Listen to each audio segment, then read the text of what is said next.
Good evening, everyone, and welcome to the Township Committee meeting of October 26, 2021. Ms. Warwick, call the roll. Committeewoman Erickson. Here. Committeeman Thompson. Here. Committeeman Wright. Present. Deputy Mayor Delport. Here. Mayor Lapani. Here. Administrator Ferreira is absent. Attorney Willard. Here. And Deputy Breek. Here. Okay, thank you. Please join me for salute to flag. Pledge allegiance to the flag of the United States of America and to the republic for which it stands, one nation, under God, indivisible, with liberty and justice for all. Please be advised that in accordance with Section 5 of the Open Public Meetings Act, Chapter 231 of the Public Laws of 1975, that this notice of this meeting was made by posting on the bulletin board at the Hillsborough Township Municipal Complex and notifying the officially designated newspapers that this meeting would take place at the Hillsborough Township Municipal Complex at 7:30 p.m. on October 26, 2021. Our first order of business is approval of some minutes of some executive sessions. Our first one is February 9th, 2021 executive session minutes. Do I have a motion to approve those minutes? I'll make that motion. Thank you. And a second? Second. And roll call, please. Committeewoman Erickson. Yes. Committeeman Thompson. Yes. Committeeman Wright. Abstain. Deputy Mayor Delport. Yes. Mayor Lapani. Yes. Next will be the executive session minutes of February 23rd, 2021. May I have a motion to approve? So moved. Second? Second. Thank you. Roll call, please. Committeewoman Erickson. Yes. Committeeman Thompson. Yes. Committeeman Wright. Abstain. Deputy Mayor Delport. Yes. Mayor Lapani. Yes. And lastly, March 9th, 2021 executive minutes. Do I have a motion to approve those? Thank you. Second? Second. Thank you. Roll call, please. Committeewoman Erickson. Yes. Committeeman Thompson. Yes. Committeeman Wright. Abstain. Deputy Mayor Delport. Yes. Mayor Lapani. Yes. Then we also have our September 14th, 2021 regular session minutes. May I have a motion to approve those executive sessions? Those are regular minutes. Regular minutes, yes, please. Regular minutes. I'll make a motion. Thank you. Second? Second. Roll call, please. Committeewoman Erickson. Yes. Committeeman Thompson. Abstain. Committeeman Wright. Yes. Deputy Mayor Delport. Mayor Lapani. Yes. We'll now move to our reports from our committee liaisons. We'll start with Committeewoman Erickson, and it's also nice to have you back. Thanks. Very nice to see everybody tonight, so welcome. So a few items for me. For the building department, as a reminder from the building department, they offer Saturday electrical inspections for residential properties. Please contact the building department at 908-369-5882 for more information on scheduling Saturday building inspections. Also, the Hillsborough Building Department is commonly asked, do I need a certificate of occupancy or CO for the resale of a residential property? The answer is no. The Hillsborough Building Department does not issue a CO for the resale of residential property. However, you must call the fire safety department to schedule a smoke detector certification inspection. The engineering department would like to let you know that they would like to report that Amsterdam Drive Phase 1 bids were received October 20th, 2021, and Top Line will be awarded the contract. If the weather stays warm enough to pave, then the project will be completed by the end of this year. The delay with this project is due to approval by NJDOT.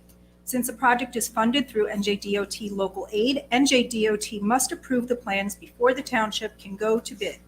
Now that we have bid the project, we are ready to proceed with paving as soon as possible, pending any weather delays. The Social Services Department would like to tell you about their evening drive-up food distribution.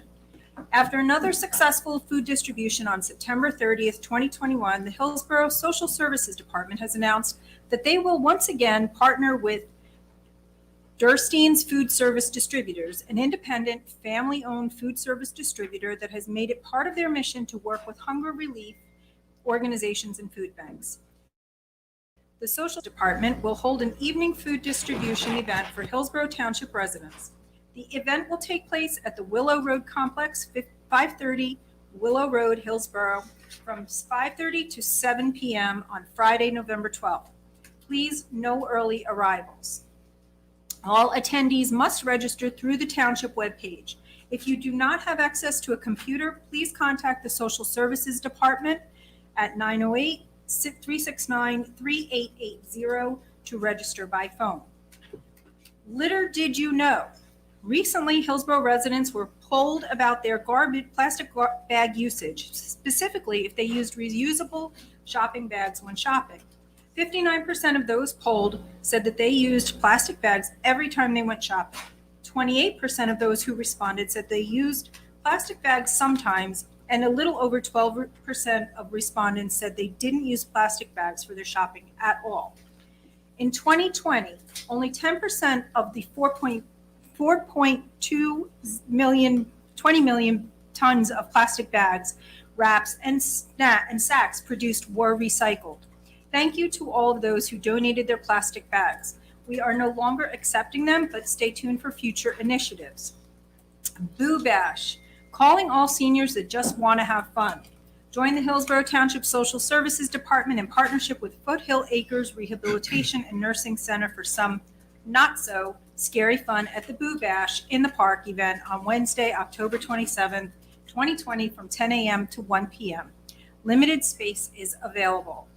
Wear a costume and be entered into the costume contest, play carnival games, enjoy a free lunch, stroll by multiple vendors, listen to music, win prizes, and more.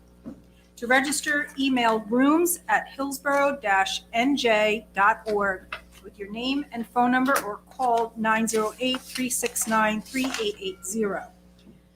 The Recreation Department would like to let you know that winter basketball leagues open for registration. It's time to register for the 2021 to 2022 winter season, basketball season for boys in grades 4 through 8. There are Saturday morning games, and boys in high school league have Monday night games. All games are played in Hillsborough. Please sign up early to ensure your spot, as some leagues reach max capacity prior to the deadline. There is also girls winter crosstown basketball for grades 3 through 6. The Girls League will play on Friday nights or Saturdays in Hillsborough or surrounding towns. Girls registration deadline is November 15th, and boys registration is November 5th. Registration online is at www.hillsboroughnjrecreation.org. Bocce ball tournament winners. The Hillsborough Recreations 2021 bocce season began on September 11th. After 5 weeks of regular season participation, the playoffs took place last Saturday, and Team 5 was the first place winner. How did I know this was going to say this? Congratulations to Anthony Ferrer, Marianne Ferrer, and Nathan Santa Marita for their win, and to all the players for a great season. That is it. That's all we got to say about that. All right. Thank you, Committeeman Erickson. Committeeman Thompson. Thank you, Mayor. A couple things from me this evening. First, from our police department, a couple of Halloween tips.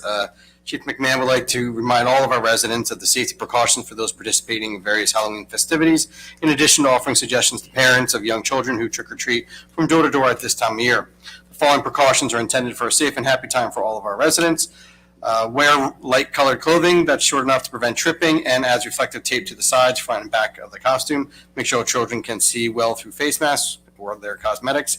Adults should accompany young children. Go out in daylight and carry a flashlight after nightfall. Stay within family neighborhoods and or visit homes that you already know. Watch out for traffic. Only give and accept wrapped or packaged candy. Examine all candy before allowing your children to eat it. And keep control of pets, as they may react unexpectedly to children in Halloween costumes.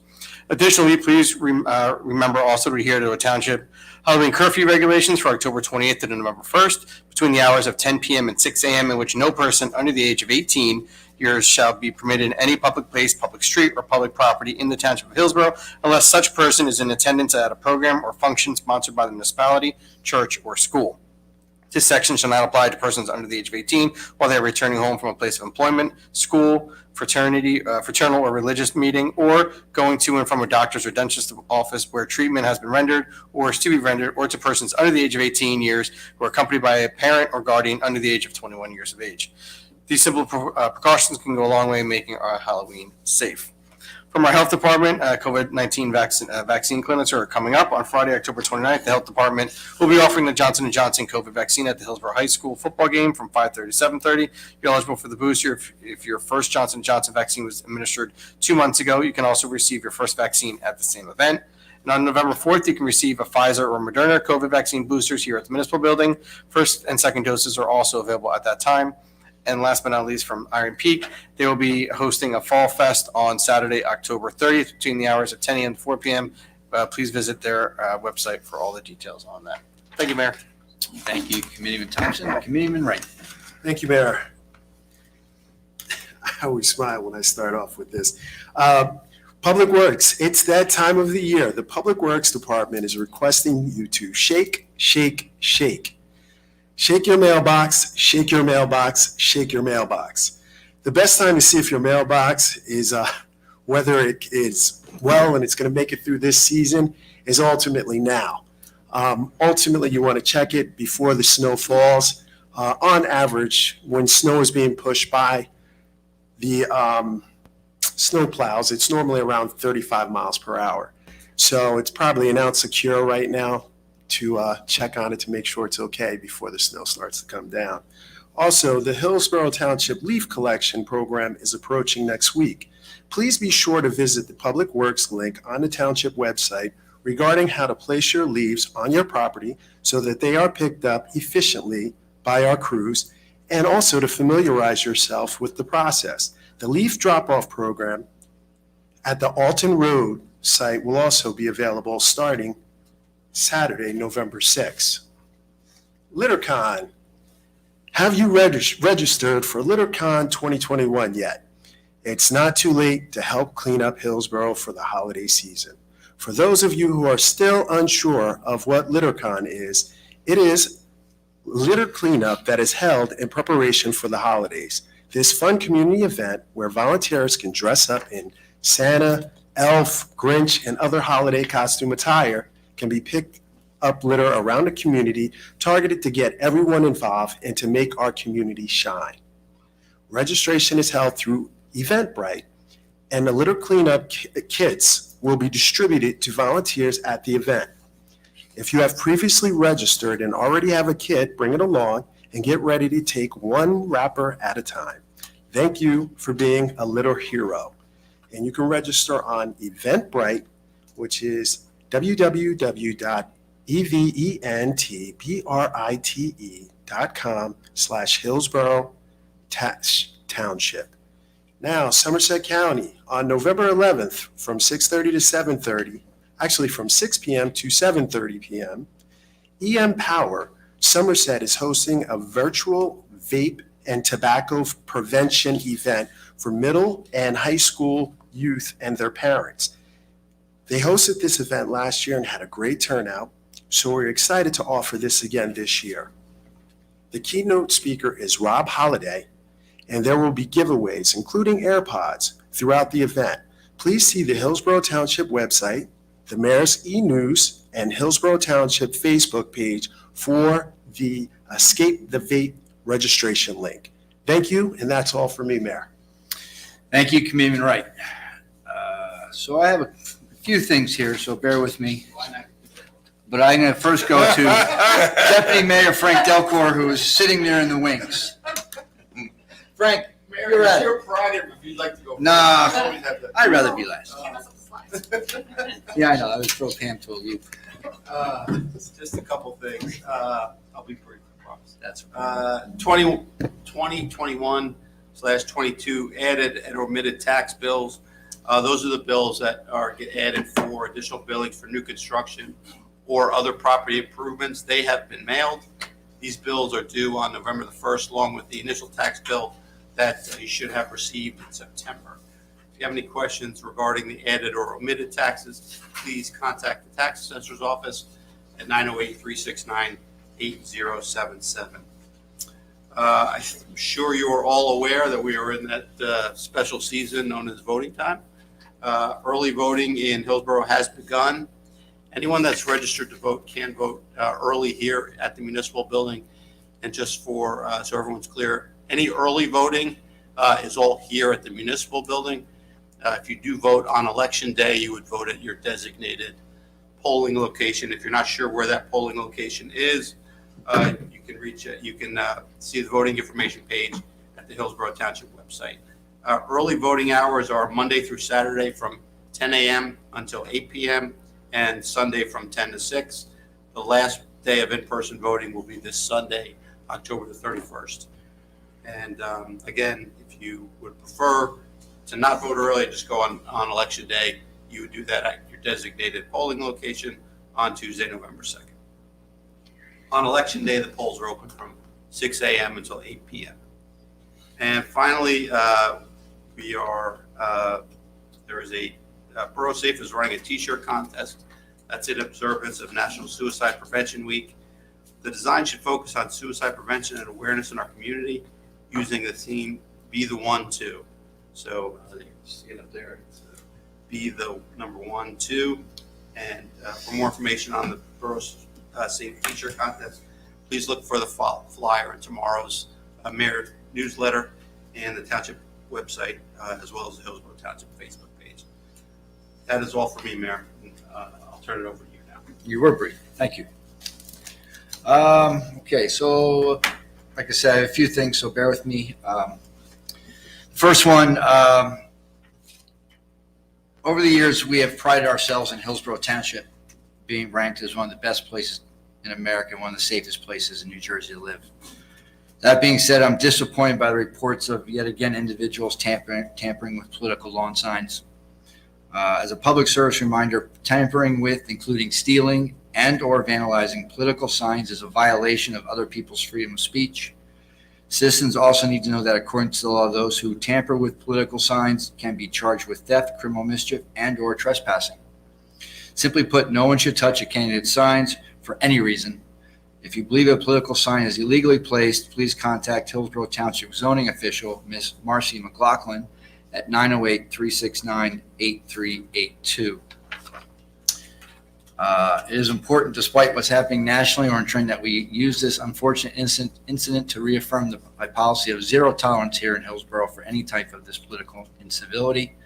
As Mayor of Hillsborough, you have my word and commitment that the Hillsborough Township Committee and those up here at the dais will do our very best to continue to set the right example for civility in politics throughout the year and especially during the campaign season.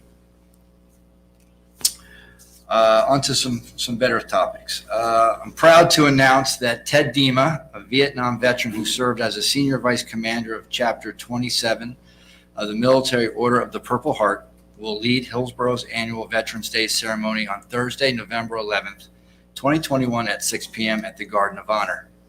We are honored to have Ted Dima, an Army combat veteran who was wounded in action and served our nation during the most difficult period in the war in Vietnam, will be our guest speaker this year. Additionally, it was his leadership that got Hillsborough Township to be considered a Purple Heart town and heart community. All veterans, spouses, and widows are invited to attend the evening ceremony on Thursday, November 11th at 6 p.m. at the Garden of Honor. It will be followed by pizza and friendship in the Senior Activity Center. Thank you to Ted Dima for both his service and honoring us on November 11th. Hillsborough Township Day at Prudential Center. Hillsborough Township will participate in the 7th Hillsborough Township Day at Prudential Center, November 13th, Devils game against the Boston Bruins. We're not playing with Flyers for a change. Sorry, Anthony. As in the past years, Hillsborough Township will be recognized throughout the evening, including the Hillsborough Police Department Honor Guard, presenting the colors, a pregame social, and a special in-game raffle ticket to win a pair of club seats to another game at a Hillsborough Township postgame group photo like you see here on the ice. Be sure to get your tickets now. We're looking forward to cheering on the New Jersey Devils on November 13th. See the Hillsborough Township website, the Mayor's e-news, and the Hillsborough Township Facebook page for sign-up information. Red Ribbon football game. We had the honor to be there last 2 weeks ago, I guess. Thank you to the Hillsborough Millstone Municipal Alliance for inviting me to participate in the annual Red Ribbon football game on October 15th. We played very well, and I got to leave after the third quarter, and it was 37-0. I figured we were safe. We appreciate all the volunteers of the Alliance and their ongoing drug awareness, education, and prevention efforts. And as Nat said, we have a big game Friday against East Brunswick to go undefeated. So please support the Hillsborough football team, and we're having a very good year. Flags for Heroes. If you haven't heard, Hillsborough Township will be transforming the front lawn of municipal building and complex into a field of honor in time for Veterans Day. The Rotary Club of Hillsborough is offering township residents the opportunity to honor their favorite vets with a flag as a way to commemorate their sacrifice and heroism through the Flags of Heroes initiative. Residents who wish to sponsor flags for the veterans in their lives can do so for $50. The flag will be on display on the corner of South Branch Road and Beekman Lane from November 6th through November 20th. Reserve your flag dedication by October 28th, 2021 as supplies last. Please see the Hillsborough Township website and Facebook page and/or the Rotary Club website for more information in reserving your own flag. Earlier this year, a licensed professional engineer from Pannoni Associates inspected each of our 4 highway railroad grade crossings at the Norfolk Southern Line located in Hillsborough Township. Each of the 4 crossings were found to be in compliance with the requirement and have been recertified by a licensed engineer and the Federal Railroad Administration. This will allow us to keep those as quiet zones for the next year. It is important that Township continues to monitor and comply with these safety requirements as to provide those benefits to the local residents.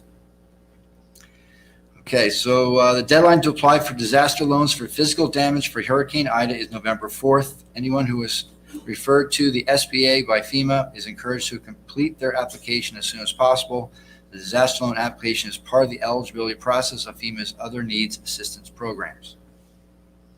And if you haven't noticed, over the last few weeks, we had a very large festival out front, the Scarecrow Festival. In conjunction with our celebration of our 250th anniversary, the Township of Hillsborough hosted the first annual Scarecrow Festival during the month of October. The event was provided as a wonderful means for fostering positive community connection between our residents, municipal employees, local businesses, and organizations. Thank you to all the Hillsborough residents and visitors for making our first Scarecrow Festival a success. And thank you to all the creative groups, individuals, and township employees who created fun and festive crows to share with the community. We'd like to extend a sincere thank you to local businesses that have donated prizes for the event. The Provident Bank, Pet Truck Liquors, Catered Affair, and Central Jersey Nurseries. All the entries were fabulous. They were creative and were enjoyed by a steady stream of visitors. Over 1,000 people had cast their vote to determine one winner in each of the 4 categories. I think that's got to be a record for one of our contests. Every time I drove by, there was people at there with their kids running around. It was really cool. So, drum roll, please. The winners are as follows. In the Thrills and Chills Crow, Harold, a resident entry by Ben Androsky. The Character Crow, Rapunzel, a local business entry by the Day Spa at the Hair Plus. The Upcycle Crow, Scaredy Crow, a local youth organized entry by the New Center Dairy 4-H Club. And the Traditional Crow, Newman, a resident entry by our very own resident Courtney Newman. So congratulations to the 4 winners. We have 4 additional runner-up winners that have been chosen at random. The Thrills and Chills Crow would be our resident entry Guy Fieri by Scott, Abby, and Mia Mary. The Character Crow resident entry Are You Scared by the Schaffer family. The Upcycled Crow local business entry Who Runs the World by Tippett Street School.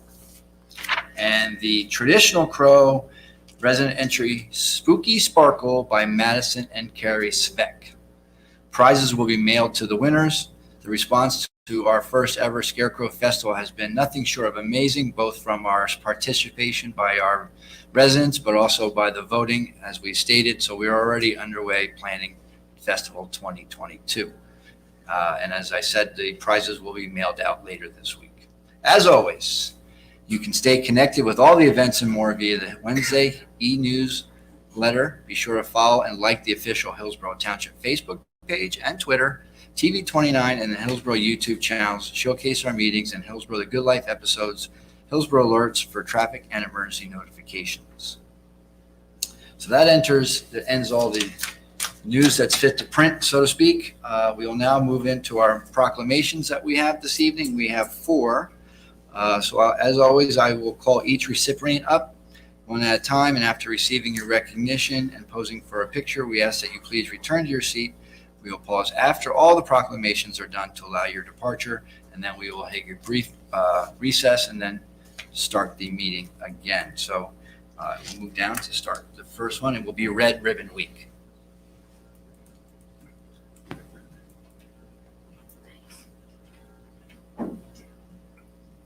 She's a pro. Yes. I know.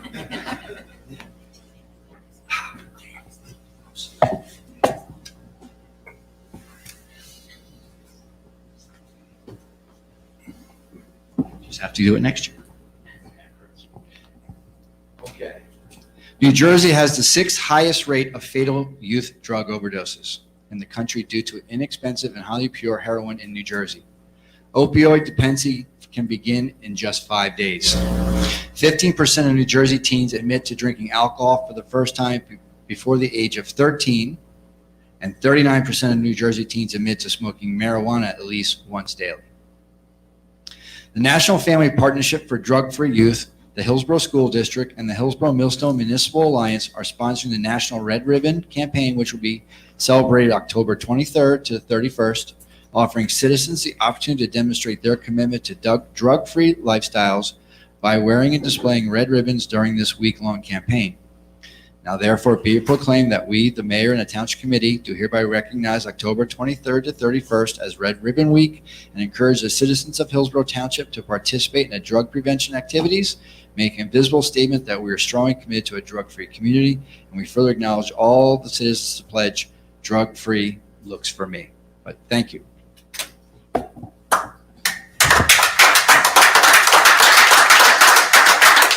I just want to thank the mayor and the township committee, as always, for your support of Red Ribbon Week.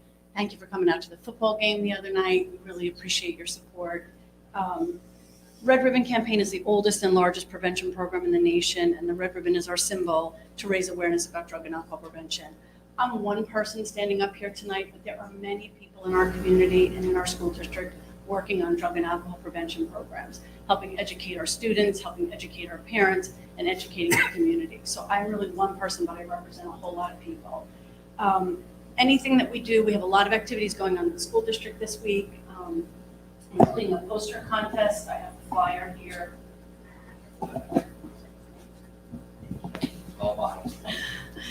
So we have one activity that we have is a poster contest open to any residents, children, adults, and everything that we do is posted on the boroughaware.org website, and also check out the mayor's e-news. Any activities and any upcoming things that we have, even beyond Red Ribbon Week, will be posted on there. So thank you again for your support. You're welcome.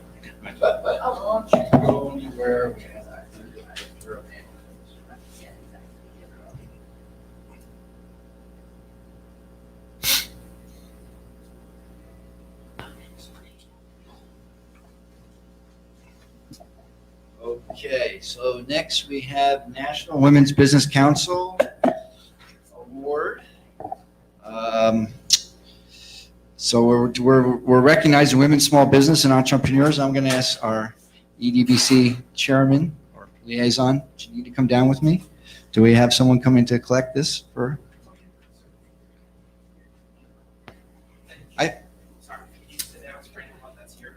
Anyone that's here for women's entrepreneurs? Hi, MJ. Anyone else? Come on up. Now's your time.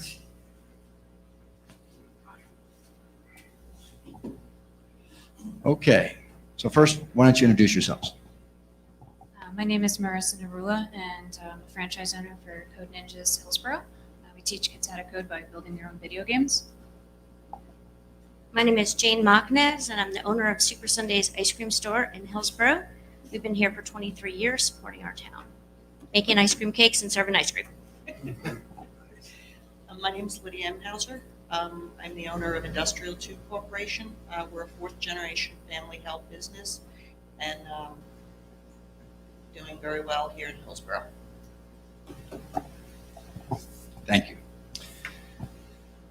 The National Women's Business Council established the Women's Small Business Month several years ago to celebrate the growth and accomplishments of female entrepreneurs, to recognize the vital role they play in our economy, and to spotlight successful women business owners who have been trailblazers for future generations of women. The national share of women-owned businesses have increased from 4.6% in 1972 to 42% today.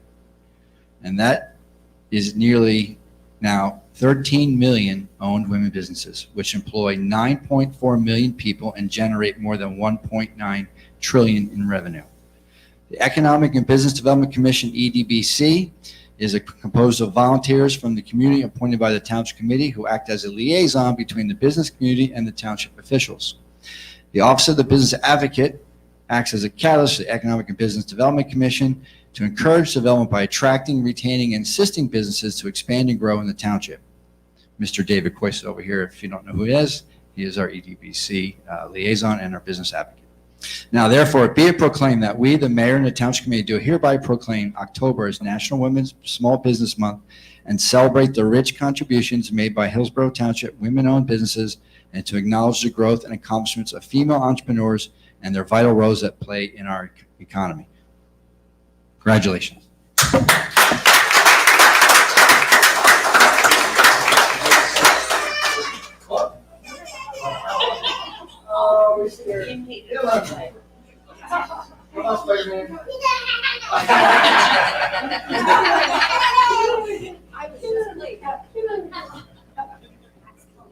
That's our assistant. Assistant business advocate. I would just like to thank David and his team. When we opened a business here in 2019, we were really made to feel like family. And he helped us all along the way. Every time I had a question and I had to, hunt him down, and he would return my call, and he was always there to help us, as well as other girls in the office. So we really appreciate that, and I think that is something that makes Hillsborough unique. I haven't seen that in all the towns. And then I would also like to thank the Township Committee. Many of them have paid visits to our business and met with the children, and it's fantastic that we have events and they come out and take their time. So I'm really happy to be a business owner here, and I appreciate all the support. Thank you.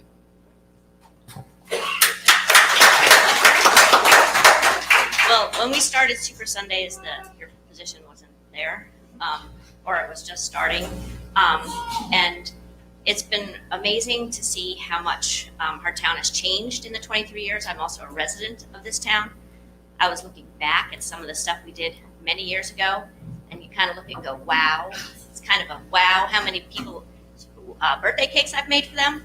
If anyone wants to guess within 100 of how many I've actually made, you will get yours for free. Good luck guessing.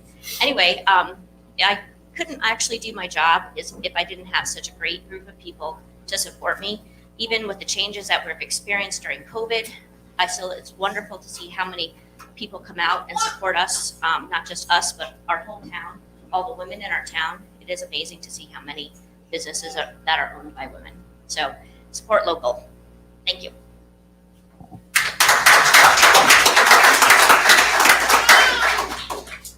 So we've been in Hillsborough since the late 60s.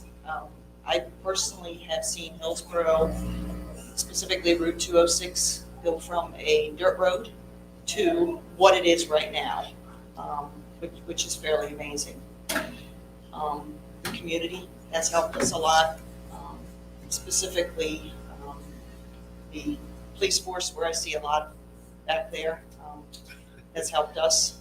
We manufacture. We are one of the few manufacturing facilities left doing what we're doing in Hillsborough. And what we do is we manufacture non-ferrous metals. For those of you that don't know what that is, without our product, a lot of things can't be made. We get into ballpoint pens, musical instruments, shift and throttle controls for the marine industry, fishing tackle equipment, Coleman lanterns, Burns-matic torches. All of those products you can find tubing and parts that we make in. And we appreciate being in Hillsborough. And we look forward to continuing to stay in Hillsborough.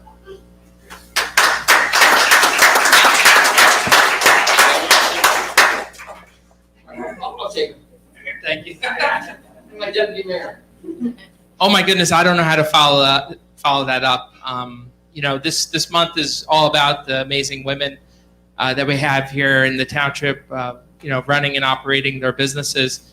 It's really an honor and privilege for me to work so closely with the different businesses. And this is one of the really, nice parts of the job, to be able to bring positive attention to a lot of the businesses that are doing some really amazing things in their industries and for the community. So please, support local, support our businesses. It's really important.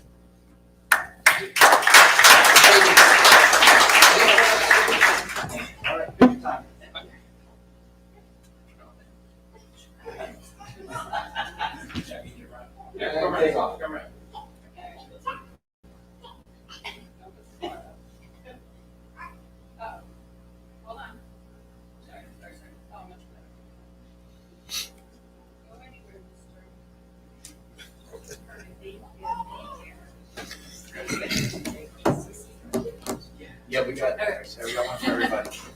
I think we'll get it to you. Yeah, we're going to get Dave, was that your hairstyle? Really? Up until what, a couple of years ago? Until he's three. Yeah. Not until he's 3. 10 years ago? Only another bald guy can hear us.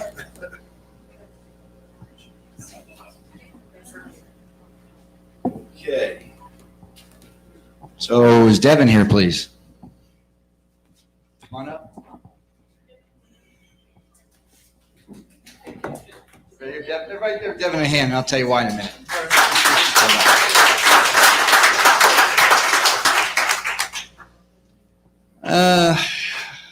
About 6 or so weeks ago, we had a little event in Hillsborough, if you remember. Hillsborough High School graduate and Hillsborough resident Devin Arianga acted in a heroic manner during Tropical Storm Ida. On September 1st, Jessie Andruzzi was leaving work and attempting to get home via Gemini Drive. When her car started filling up with water, the water picked up her car and began pulling it to the creek, causing the electrical panel to short out. Mrs. Andruzzi climbed through her sunroof and screamed for help as the waters rose to dangerous levels and current increased in intensity. 19-year-old Devin Arianga, I'll get there eventually, heard Mrs. Andruzzi's screams and ran to help. He jumped into the raging waters and pulled Ms. Andruzzi from the car and carried her to a nearby fence where they both held on to avoid getting pulled into the current. Several times, Ms. Andruzzi let go of the fence and Mr. Arianga grabbed hold of her. As a result of Devin, extreme courage and bravery, Jessie Andruzzi was rescued from her car and then saved again as she pulled away from the fence into a rushing waters. Now, therefore, be it proclaimed that we, the mayor and Hillsborough Township, do hereby recognize profound courage and bravery exhibited by Devin Arianga, I'm getting close, as he saved the life of a stranger in need. And is Miss Andruzzi here? Why don't you come on up?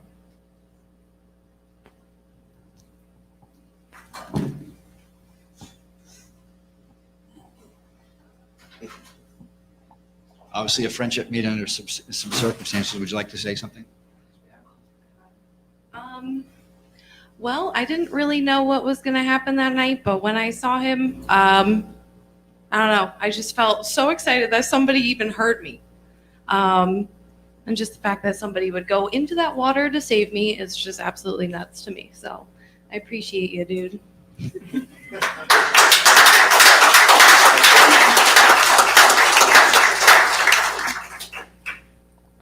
I did what I had to do, and I'd do it again for anybody.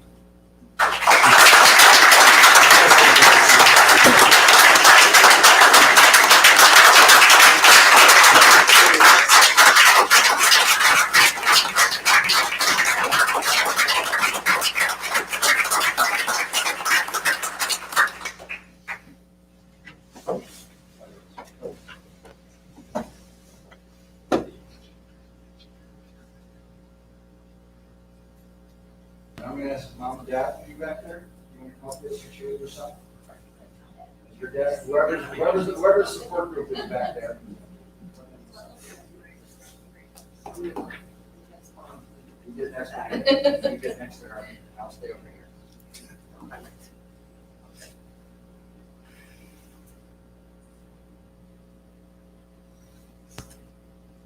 Thank you so much for everything.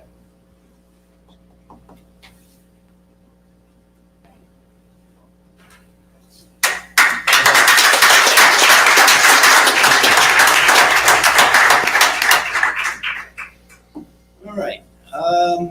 We have a few officers we're going to call up. First, we're going to call up Dylan Kelly.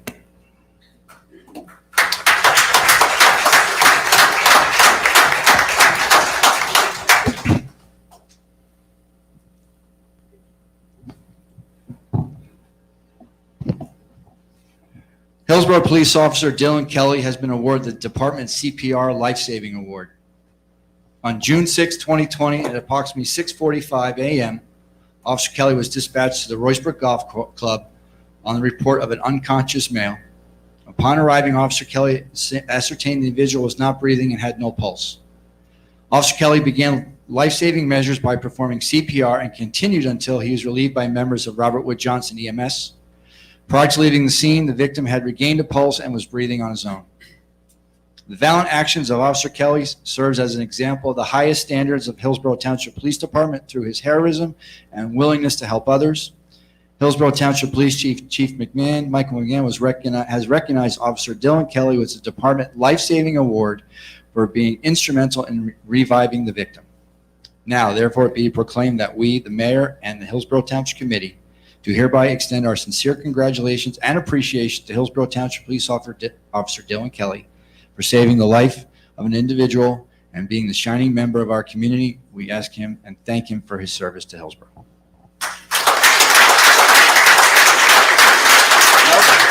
He's got camera shy, so let's...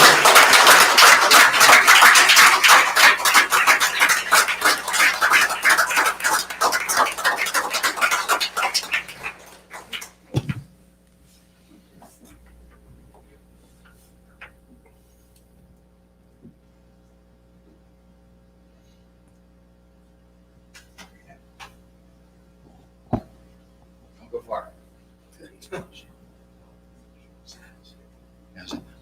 All right, Officer Kelly. I believe the individual that you saved is in the audience. Would that person like to come up? This is just an awesome day.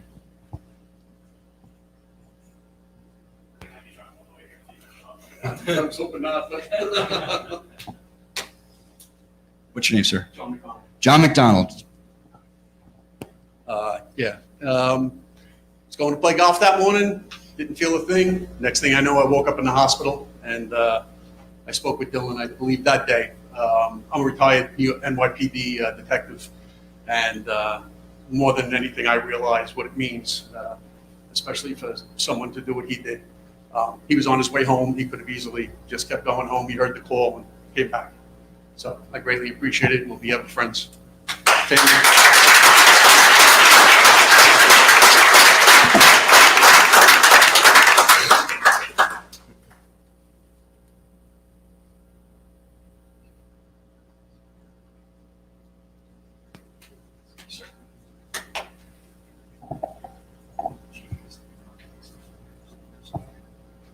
Yes.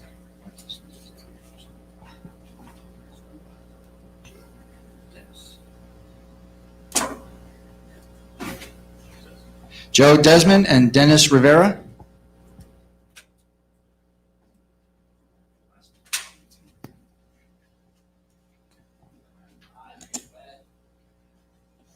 Let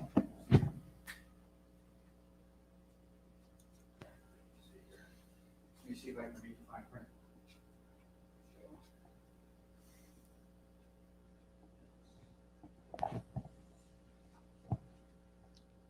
Hillsborough police officers Joe Desmond and Dennis Rivera have been awarded the Department CPR Life Saving Award. On February 27, 2020, officers Desmond and Rivera were dispatched to a resident on a report of an unresponsive person with CPR in progress by a family member. Officer Desmond and Rivera responded to the resident and immediately took over CPR, and no pulse was detected. Life-saving measures, including attaching a defibrillator, commenced. The officer performed rescue breathing and administered rounds of compressions. The victim then began to move and breathe on his own. During this time, EMS arrived at the scene, and the victim was transported to the hospital. The valiant actions of Officer Desmond and Rivera serve as an example of the highest standards of Hillsborough Township Police Department through their heroism and willingness to help others. Hillsborough Township Police Chief Michael McMahon has recognized Officer Joseph Desmond and Officer Dennis Rivera with the Department CPR Life-Saving Award for being instrumental in reviving the victim. Now, therefore, be it proclaimed that we, the Mayor and the Hillsborough Township Committee, do hereby extend our sincere congratulations and appreciation to the Hillsborough Township Police Officers Desmond and Rivera for saving the life of this individual and for being the shining members of the community. We thank them for their service and the residents to Hillsborough.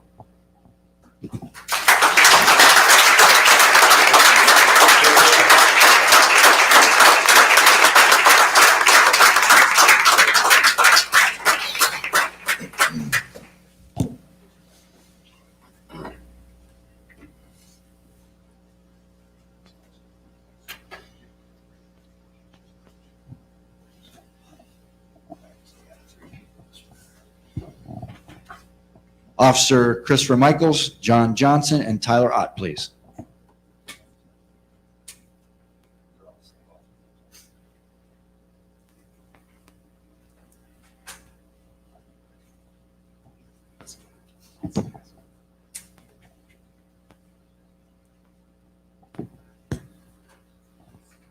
Kind of wish we wouldn't have to do these, but I'm glad they were there. Hillsborough Police Officer Christopher Michaels, John A. Johnson, and Tyler Ott have been awarded the Department CPR Life-Saving Award. On February 1st, 2020, Officers Michaels, Johnson, and Ott were dispatched to a residence on a report of a 76-year-old unresponsive female with CPR in progress. Officer Michaels, Johnson, and Ott responded to the residence and immediately took over CPR and life-saving measures, including attaching a defibrillator. They continued with life-saving measures for 14 minutes until EMS arrived, at which time it was discovered that the victim had regained a pulse. The victim was transported to the hospital and has since been discharged. The valiant actions of Officer Michaels, Johnson, and Ott serve as an example of the high standards of the Hillsborough Township Police Department through their heroism and willingness to help others. Hillsborough Township Police Chief Michael McMahon has recognized Officers Christopher Michaels, Officer John A. Johnson, and Officer Tyler Ott with the Department CPR Life-Saving Award for being instrumental in reviving the victim. Now, therefore, be it proclaimed that we, the Mayor and the Hillsborough Township Committee, do hereby extend our sincere congratulations and appreciation to the Hillsborough Township Police Officers Christopher Michaels, John A. Johnson, and Tyler Ott for saving the life of an individual and being shining members of our community. We thank them for their service and service to the residents of Hillsborough. Congratulations.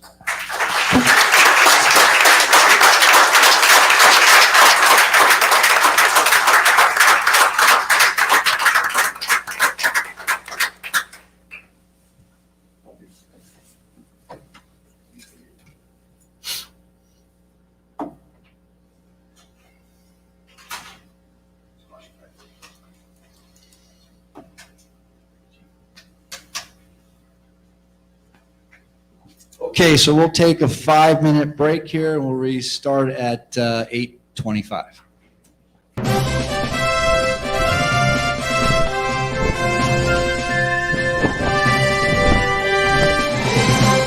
Good morning and welcome to the opening of the Peter J. Biandi Route 206 bypass here in Hillsborough Township.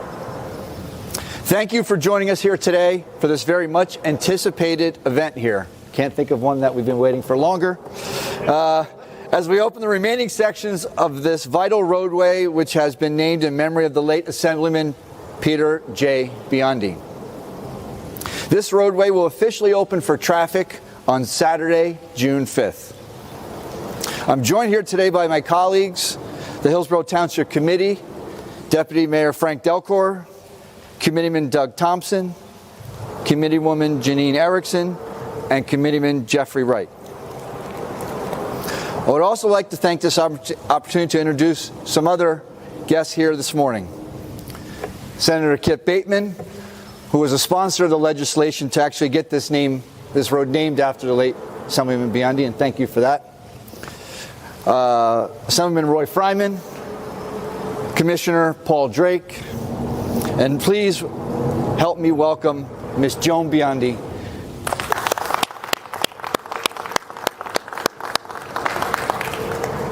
Thank you for being here today on this historic day for Hillsborough Township. The late Assemblyman Peter J. Biandi was a pillar in our community for over 35 years. As a result of time serving the community as a member of the Township Committee, Mayor, Freeholder, and Assemblyman, he was often referred to as Mr. Hillsborough. During his entire tenure in public life, he remained committed to the betterment of Hillsborough. His tireless dedication and support of Hillsborough was unwavering, hence why in 2013 this road was officially named after Peter J. Biandi. The bypass is a vital part of Hillsborough's economic development. Not only will it bypass lessen congestion and traffic along the existing 206, but will also serve as the impetus for a future town center that is envisioned in our township master plan. This long-awaited and much-anticipated vision is now a reality. Originally considered in the early 1970s as the Hillsborough Township began to develop, unfortunately it remained only a concept until the early 2000s. In August 2010, Township, local, and state officials broke ground to officially start the construction of the bypass at midsection, similar to where we're standing right now. We thank past and current state administrators for their diligence in seeing this project through.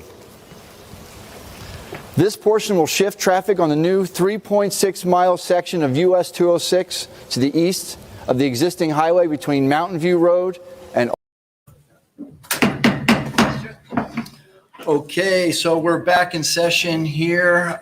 We have no new business at this time. But we will entertain any public comment on new business that is not on today's agenda. And if we would please ask that you keep your comments at 5 minutes or less, and so that we can move along the meeting. But we'll take any new comment. Just raise your hand and come up, and you, as usual, you want to state your name and address for the record, and just stay close to the microphone also if you have to raise it, because otherwise it won't work. Loosen the nut down in the middle. There you go. You're like a rock star. There you go. My name is Daniel Kopko, 104 Kimberly. Hold on a second. Can you hear that, Cass? All right. Go ahead, Daniel. I'm just going to read a prepared statement just because. Okay. Go ahead. Good evening, council members. You may have received my email last night entitled FEMA Assistance Timelines. I apologize for the long read. Rather than repeating everything within, I would just like to simply give you an understanding of our perspective.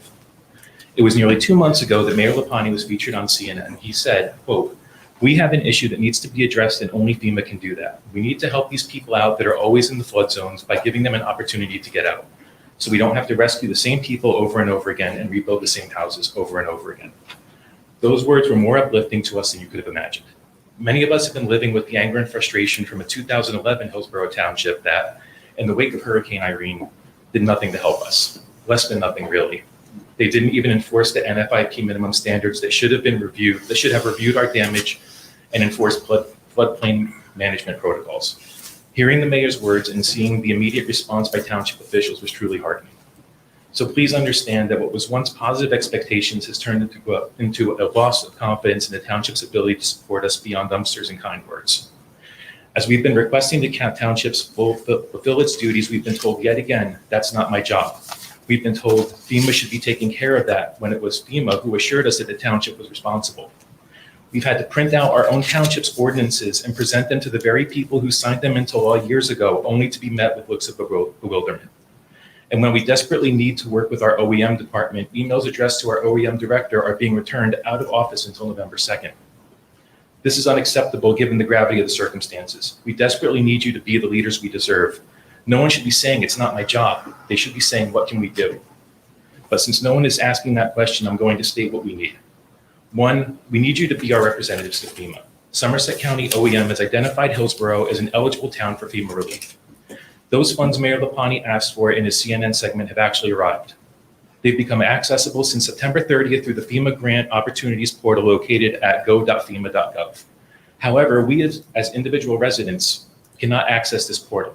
It is for use exclusively by Township OEM and administrative officials. It is your responsibility to create a hazard mitigation application and request for grant funding.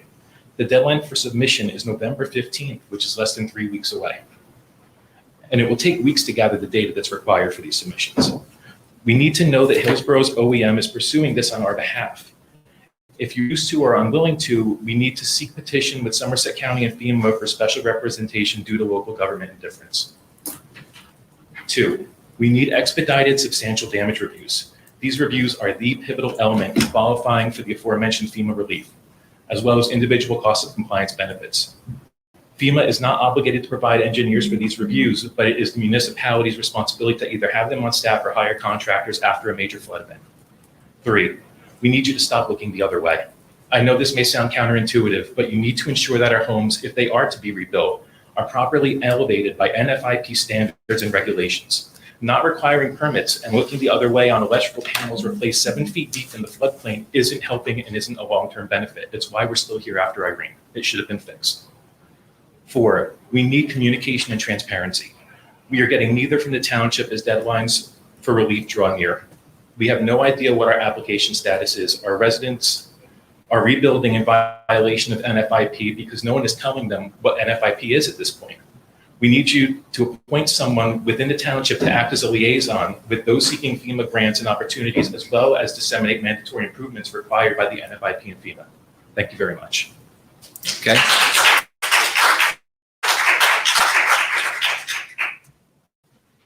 Anyone else?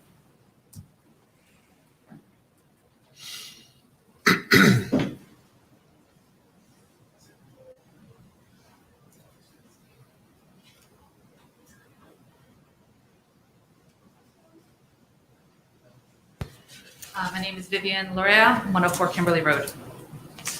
Good evening, council members. Since this happened, since my house was destroyed in Ida, I've heard a lot from individuals who've entered my home that it's unimaginable what has happened. It's unimaginable what we've been going through. So if you'll allow me, I'd like to paint a little picture of what those couple of days were like for us. On September 1st, my husband and I sent our 2 kids to my mom's house in Edison because we're pretty sure we were going to get flooded by Ida. And we did everything we could. The kids' stuff was all in the family room. That's the lowest level. I've got a family room, a laundry room, a pantry, and a bathroom, and then my garage. Put whatever comes in the bedrooms. That's my kids' stuff. And everything else went to the kitchen area, the living room, the dining room. And we had given ourselves a hard stop at 6 p.m. because we knew it was coming. We've been through this before. We were watching the river gauges. So 6 o'clock, whatever was done, and we just had to hope for the best. So we're sitting in our garage with our rabbit in our car, packed, what food we could in the cooler, and the tornado warning hits. So we're sitting in the garage, and we're seeing just rain come down in sheets. We can't even see the end of our driveway. And we're trying to figure out what's more dangerous at this point. Is the rain gonna get us, or is a tornado gonna get us? Either way, some might get us. I thought that since we had never had flash flooding in my neighborhood before, I thought for sure the tornado was the bigger threat. And then we looked at the radar and we saw what was coming. We saw what was coming within the hour, and we were like, we have to go now or we're not gonna make it. So we left. And we had the hotel book that we had reserved that morning in Bridgewater. We pulled away, and we just hoped that somehow, by some miracle, the rain wouldn't be as bad as it seemed, and we wouldn't have the kind of damage that we had in Irene. And as it turns out, it would be so much worse. So I'm gonna go ahead and state right now that I know that I'm so much luckier than so many of my neighbors. We're all dealing with the loss of our homes and trying to help our children manage the PTSD that's what has happened to them. But I'm lucky because that night, my kids went to bed totally unaware that they weren't gonna be able to come home again. And my husband and I were safe and dry in a hotel room. And we don't have memories of being trapped by floodwaters that kept rising faster and faster and eventually having to be rescued from our windows and roofs. My kids don't have nightmares of climbing into a boat in the middle of a hurricane and waiting in the dark, cold and wet, for a vehicle to pick them up off the side of 206 and bring them to shelter. No one should have those experiences to deal with, but here we are again. So by Friday morning, on September 3rd, the water had receded enough for us to go back, and we were able to go back and see what was left of our homes. Everything was covered in red mud. The roads, the plants, the houses, the cars. And if you go to my street, there's still bushes with the red water line on it. Because it's gonna take all those leaves falling off and the new ones coming in the spring to erase that. And we were one of the first people to come back that morning. The whole neighborhood smelled like a mix of fuel and the Raritan. And we all know what the Raritan smells like. It's not pretty. We were all on edge after hearing about the houses exploding in Manville. So we called the fire department to check for gas just in case. And when we got the all clear, we went in to see what was going on. And I went into my living room area first, but I had trouble opening the door because all of my furniture was thrown all over the place. My sofa was on top of my coffee table. My credenza was like face down on the floor. My refrigerator had lifted up and floated and had landed across my kitchen. And all our stuff was just all around, soaking wet, thrown all over the place, soaked in mud. So I stepped through the muddy mess and my flip-flops because, of course, I had forgotten to grab sneakers before we left. And I made it to the stairs heading up to the bedrooms because the bedrooms were where everything was. And every step was soaking wet up until I got to the last one. So the bedrooms were safe, but everything else in my house was gone again. So my backyard, my shed was turned upside down. My kids' swing set collapsed. Some of their toys were in the hedges, eyesight to me, or across the street in my neighbor's backyard from where they had landed. In the garage, everything was thrown all over the place. And see, for 10 years, we hadn't done anything to our house because we were always afraid. What if another one comes? But 10 years, we were like, you know what? We kind of need new appliances. I think we're going to be okay. So in July, we bought a bunch of new appliances for the lower levels. So my old fridge was in the garage. I have a hole in the ceiling of my garage now from where the refrigerator was bobbing up and down and poked a hole in my ceiling because the river water reached the ceiling of my garage and the ceiling of my family room, my bathroom, my laundry room, and my pantry. And the craziest part of that morning is not anything of what I have described. It's that there was not one tear from me or my husband. We were sarcastic. We were making all sorts of inappropriate jokes, but that we don't have any, and no tears, nothing. I hugged my neighbors who had moved in after Irene, and they were dealing with the shock of losing everything for the first time. But for my husband and I, we were like, all right, we know what we need to do. Let's start up. We got to do what we have to do. And it's only now that I've had some time to, settle in. I'm not in emergency mode anymore that I realized that should not have felt normal for us. It's insane how normal it felt. Like, all right, it's just our lot in life to wait for the next big storm to render us homeless and destroy everything that we've worked for. That's what it feels like at this point. So my breakdown wouldn't come until the next day because some friends had come over to help us clean out, photograph, catalog, and throw out our possessions. And I tried to remember to get everything upstairs, but there was this one bin. There's always that one bin that you don't remember. And it was on the dining room table where I put all the replaceable stuff, like toilet paper, the paper towels, stuff you hope you make it, but a trip to Costco will make it okay. And there was a fabric bin. And it hadn't been submerged, but because it was a fabric bin, it had sucked up the water. So I took it to the front yard to kind of look through because I had no idea what was in there. And as I pulled everything out, I found my son's book of poems that he had written in first grade.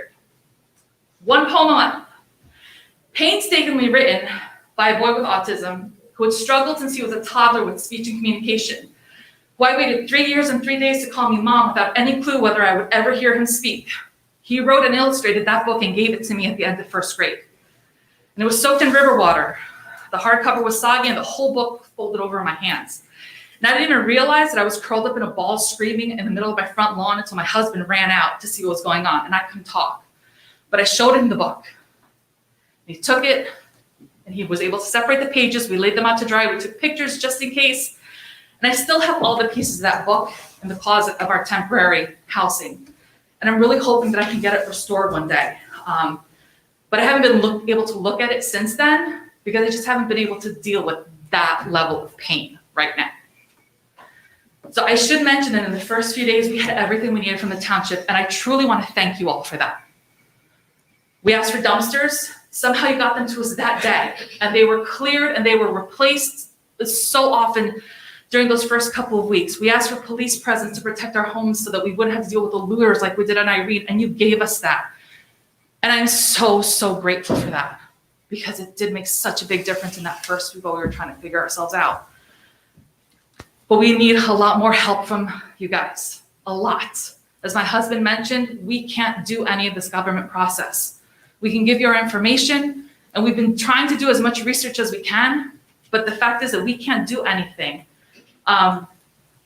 So I'm just trying to figure out what the wait is, like what's happening, because I keep asking questions and I don't really seem to get definitive answers, and it just kind of feels like we're waiting for the next time, and I'm not interested in waiting.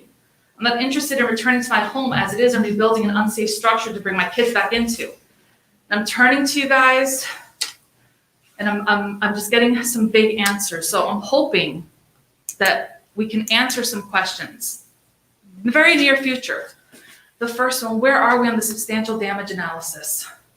I understand that you don't have anyone in-house to do it, and I get it. Go ahead, you can keep going. Okay.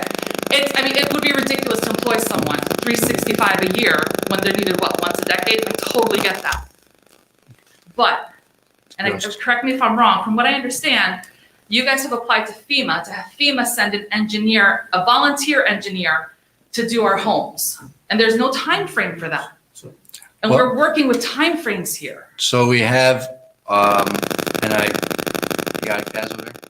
So we have on the agenda today, an item consent number 1, authorizing a outside service to immediately start doing investigation. So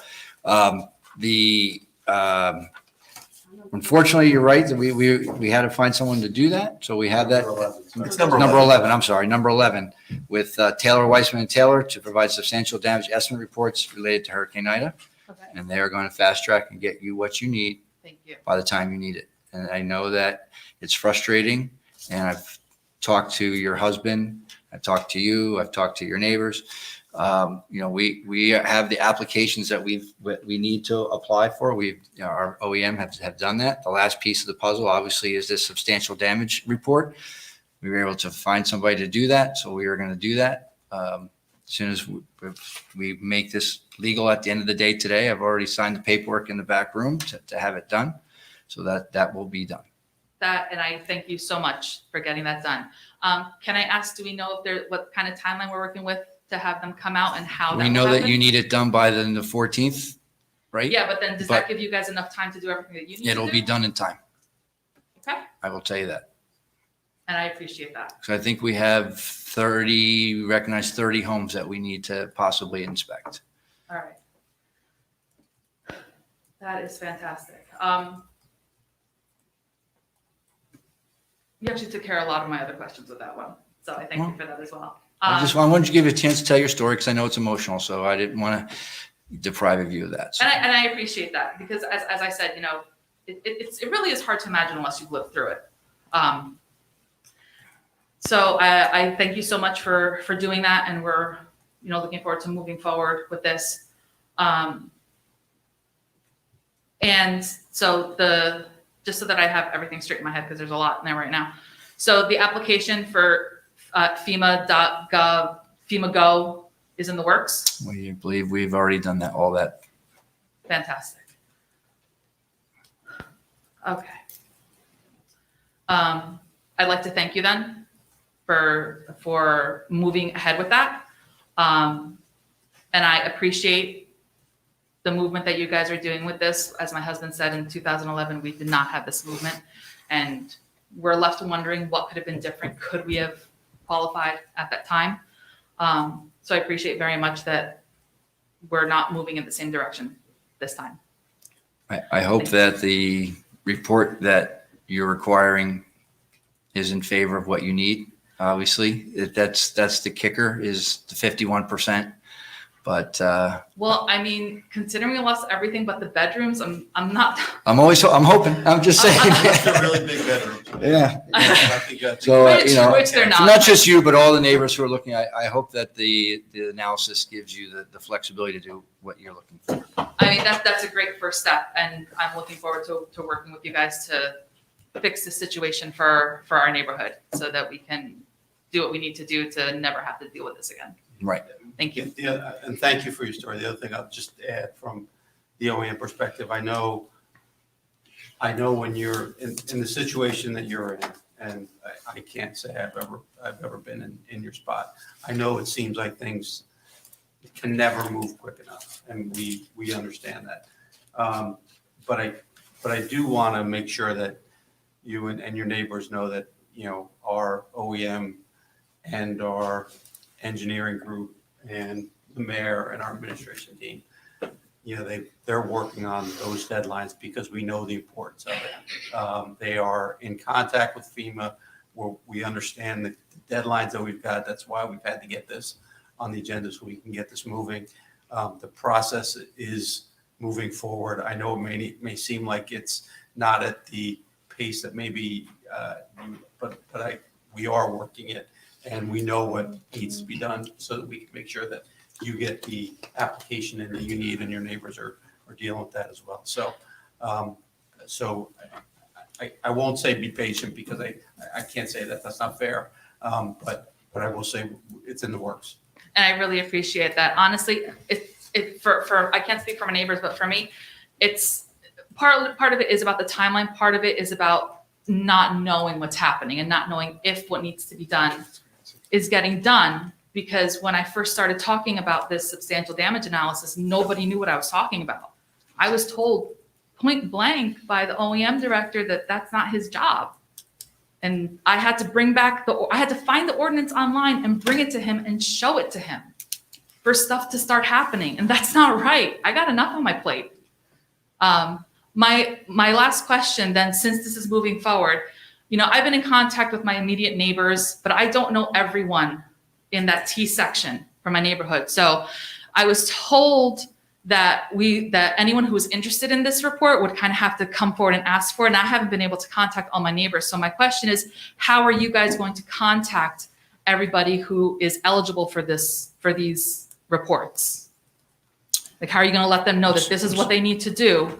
Well, I'm hoping that they have submitted in the first step of the application by themselves. But I think that we identified, I believe, 30 homes that within your neighbor. So we have eyeballed, and John, our OEM director, has eyeballed 30 home properties, I believe, that would be eligible for that inspection. So will you guys be contacting them to let them know, just like you guys contacted us for the tax reassessments? Yeah. And also John's email auto out of office, he's working. He's just not in the office. So by law, he has to put it out of the office because he's not at the laptop 24/7, but we are in contact him. In fact, I was in contact him with last night regarding the storm. I said, we got everybody ready just in case this 3 to 5 becomes another 8 to 10. Right. And he said, we're good to go. All our OEM people are stationed. We've got all our barricades up. So he's still working, even though he's not in, quote unquote, in the office. So, no, that's good to know.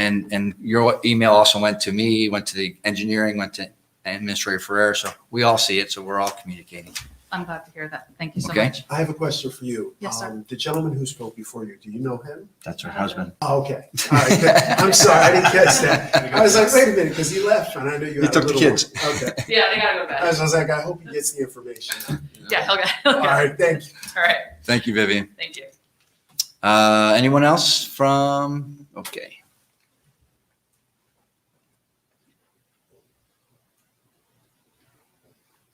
You may have to lower the mic a little bit for you. have to lower the There we go. That's all good. Amy Hi, O'Brien, Amy. 105 Kimberly. So first of all, thank you guys. And as it said, I was here 25 years ago. So I've been here for Floyd and Irene and the 07 flood and the 2010 almost hit my house flood and now this. So this is my third really big rodeo, but I'm in for the 4 claims in 25 years. So think I get special dispensation. I hope But so. I do want to say thank you to you guys for that support after the flood. After Irene, we really had some arm twisting to do to get dumpsters, as an example, and the dumpster story's been told. I mean, that just was awesome and amazing. And I also want to shout out to my community, because the whole neighborhood gave us food and water and supplies, and just, they set up a food train for us to eat while we were tearing things apart. So, but I will echo what is said about, Floyd, completely unprepared for that. And I took my 3-year-old son and handed him out into the boat. So now 22 years later, he climbed out the window and helped me out into the boat. But after Irene, I was like, oh, wait, I think I'm good at this. I'm good at this. I got my stuff moved, contractors come in, I did the whole thing with the estimate, I spoke. I'm like, wait a minute, I shouldn't be getting good at this. And so this one, I'm not good at this anymore. And I can't believe the struggle that I'm going through just to get, my insurance adjuster forgot to put the panel on the estimate. And she asked me to prove that I replaced my floor after Irene. Like, have you ever been in a flooded house with a wood floor?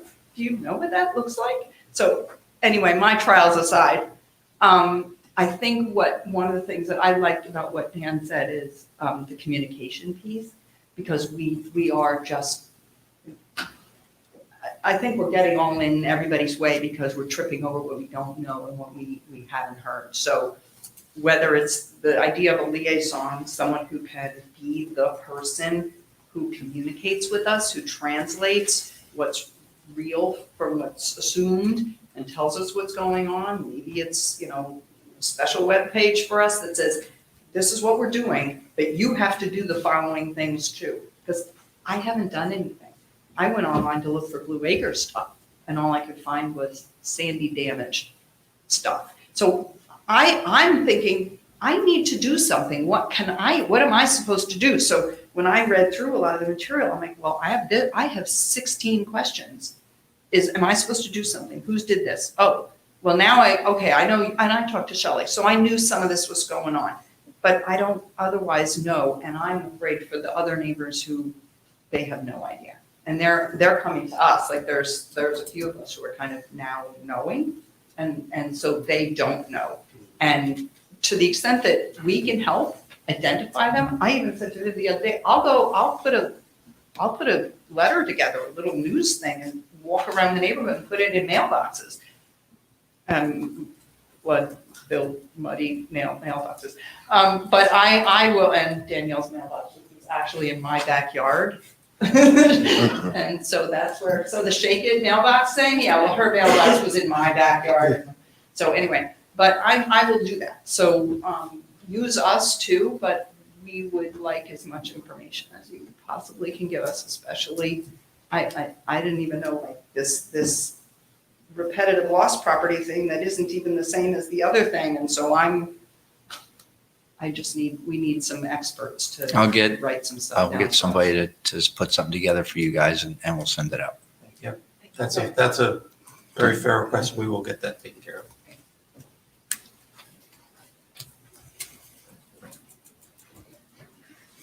Need a traffic cop over there. You want to go over and help us, Smansky? You guys coming together? Yeah. All right. You guys are together so we won't confuse anybody? How are you? I'm Danielle Sharino. Hi, and I'm on Danielle. Kimberly Road.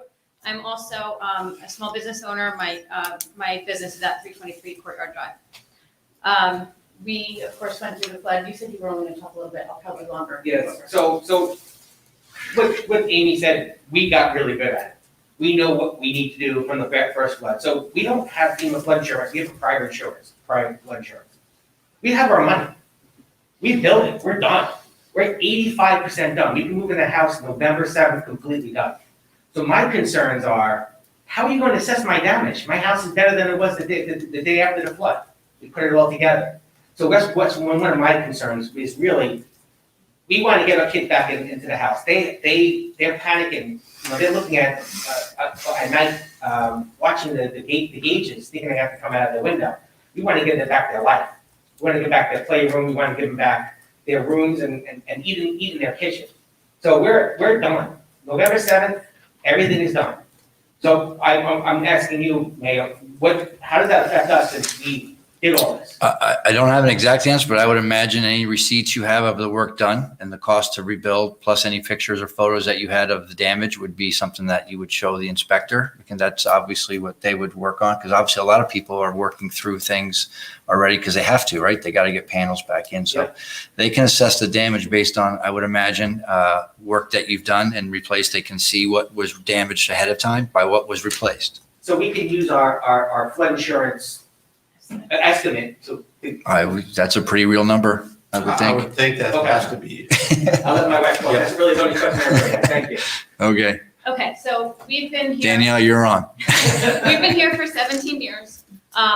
When Irene came, I actually held neighborhood meetings in my house with people from the Township Committee. Anthony Ferrara was there. He was, I think, the OEM person at the time, to try to figure out how can we prevent this from happening again? What can we do? We presented the township with various things that we did on our own to research because we were told, I don't know, we'll help you, but you got to figure out what you need, which isn't fair to begin with when you're dealing with. I mean, do you mean like on infrastructure or on just? On how to stop, how to fix this, how to do some sort of flood mitigation. Okay. So that this kind of damage does not happen again. So instead of having someone who is at a township or a government level to say, all right, this is what is actually feasible, we were told, I don't know, research it and we'll tell you what we can do. Which, that's not the greatest answer to begin with. So we did research and we found out, we knew about the floodgates in Boundbrook. We knew that there's possibilities for dredging rivers, all this kind of stuff. And we came to you guys.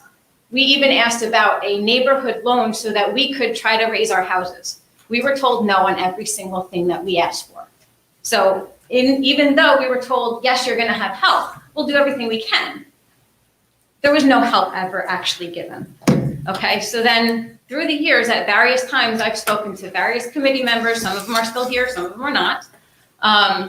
And every single time I've asked about Blue Acres, how do we get this so that our neighborhood can get this? We were told, it's on you. It's all on you.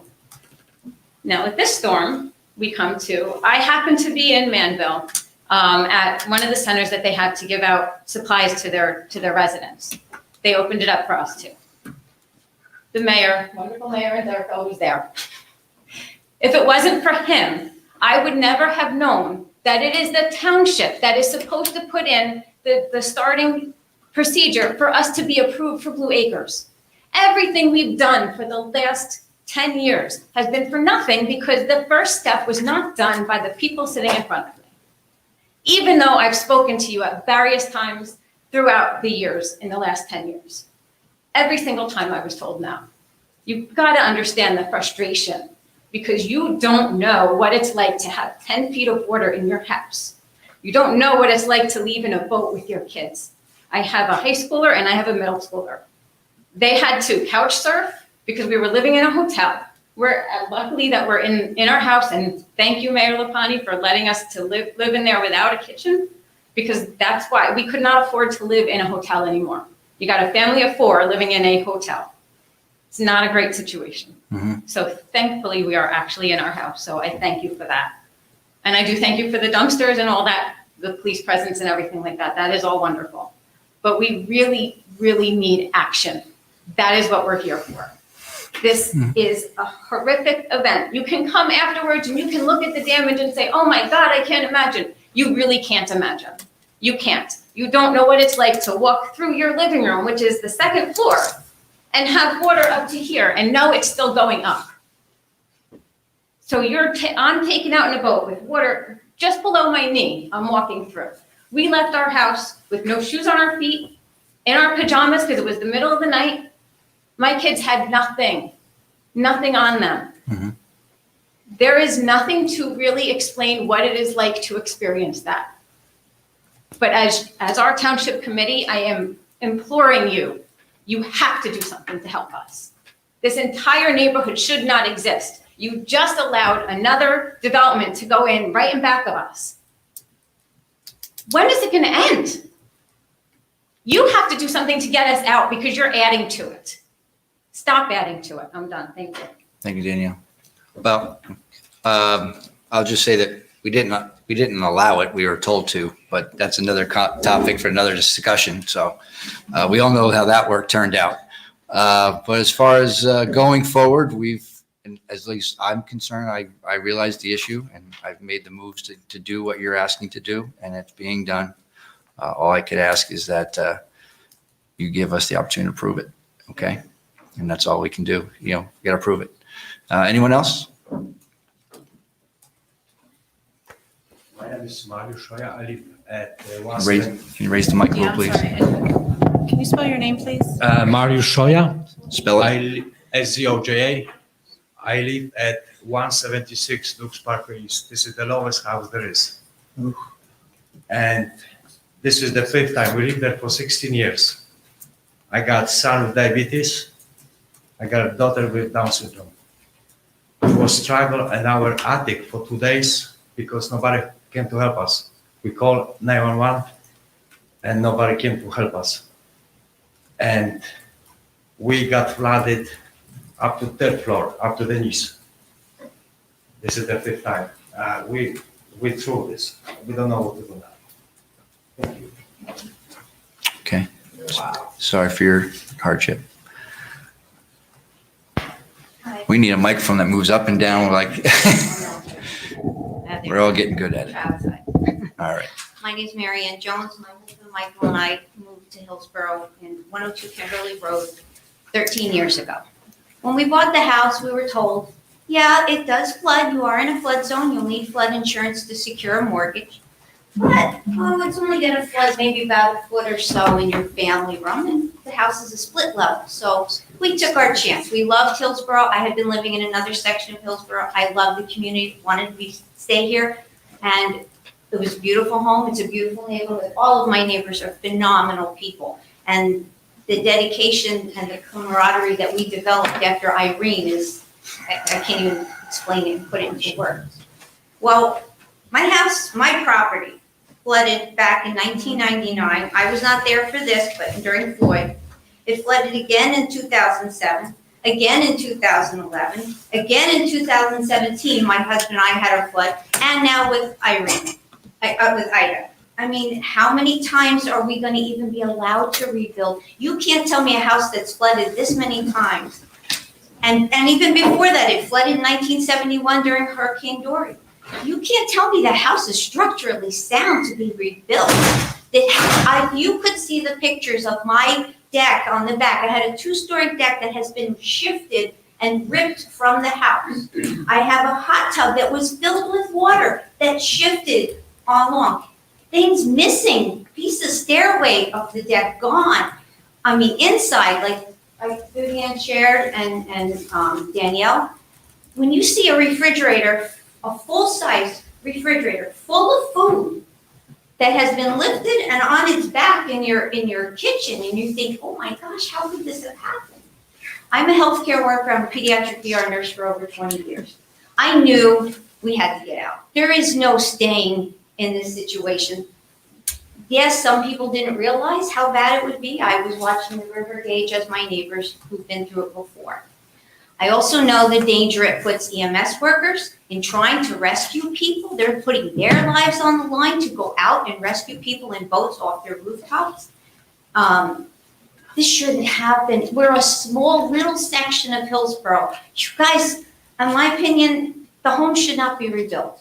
We need to be granted blue acres so that we can leave and you can make it a park, whatever it needs to be. My daughter, my son-in-law, and my grandchildren live in Manville. They live 1 block from the home that exploded.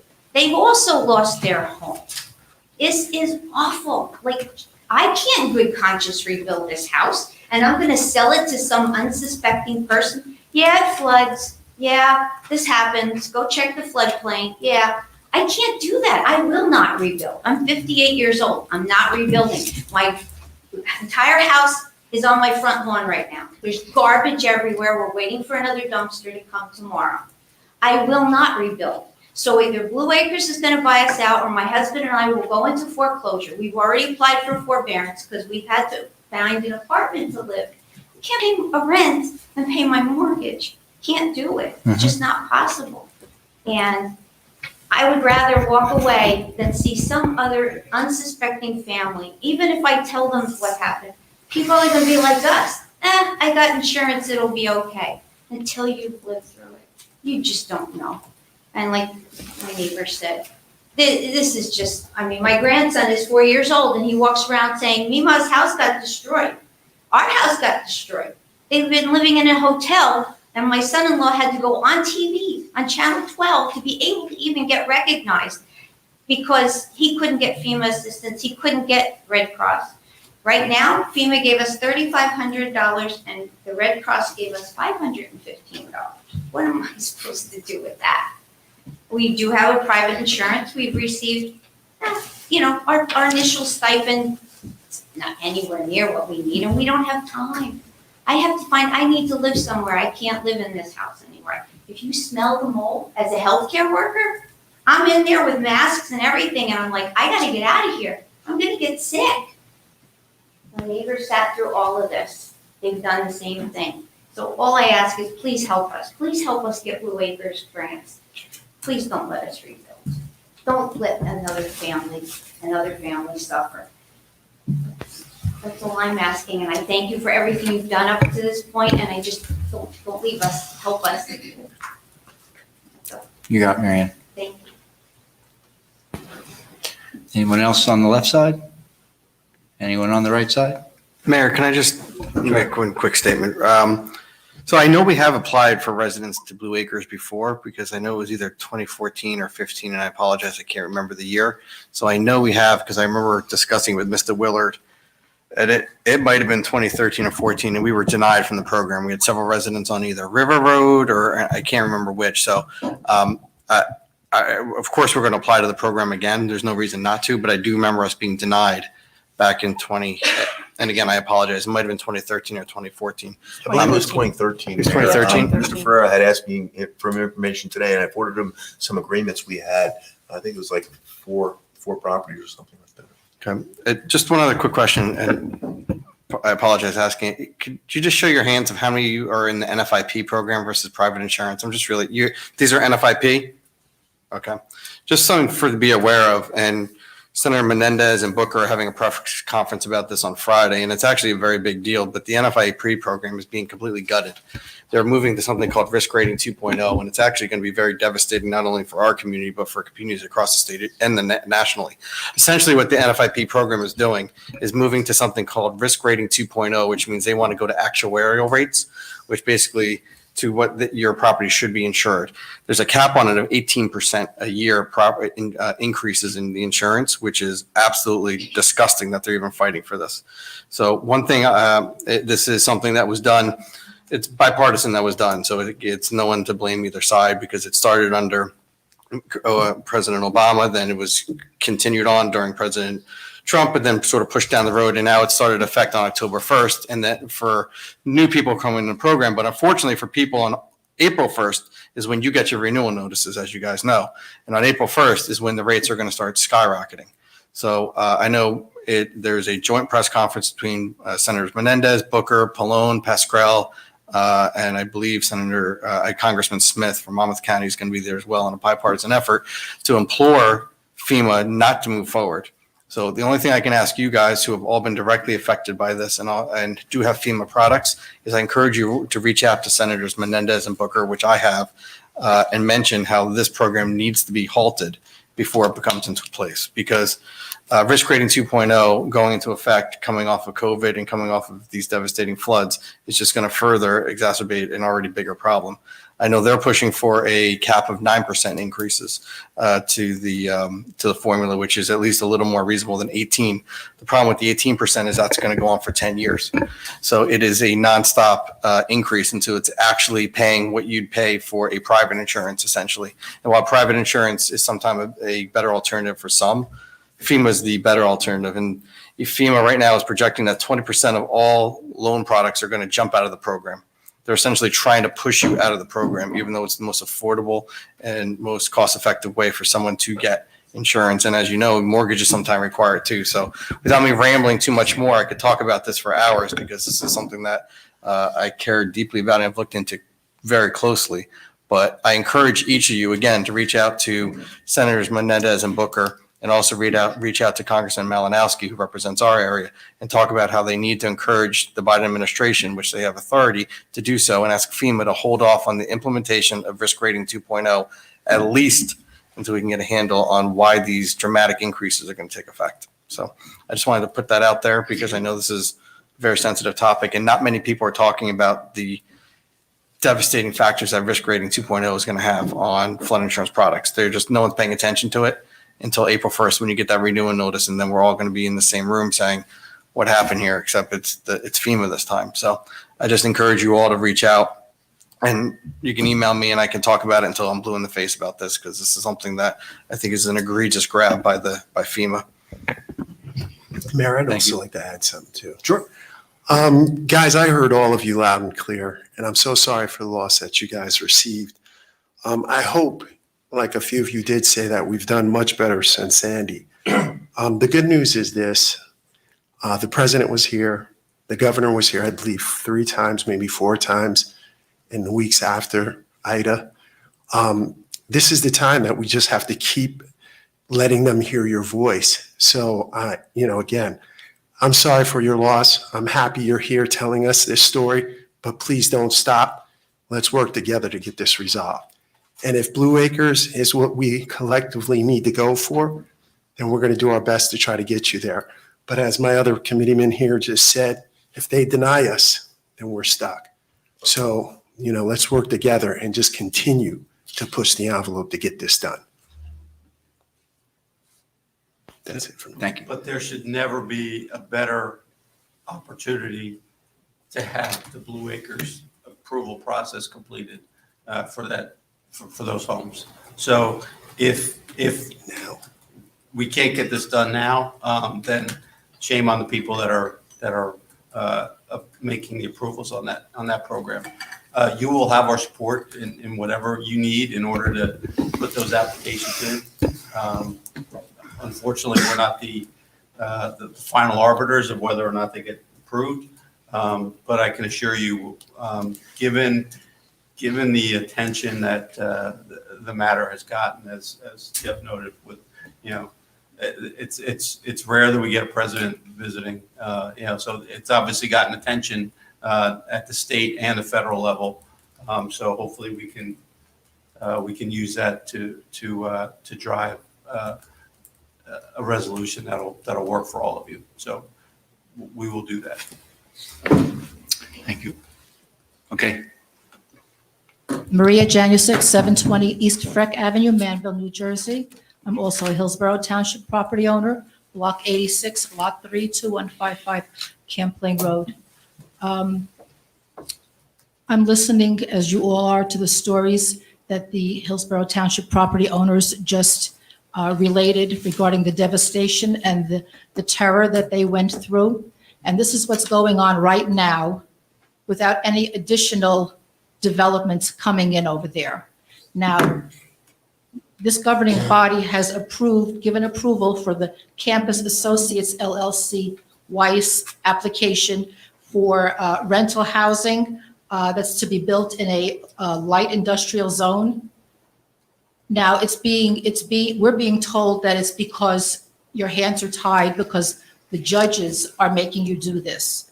So according to what we're told, there are 3 Hillsborough Township ordinances that have been, and in those ordinances, it states that 2 judges, Judge Thomas C. Miller and Judge Michael Shanahan, have ordered you to do what you have to do to change the Hillsborough Township zoning ordinance so that the Campus Associates LLC application will be approved by the Hillsborough Township Planning Board.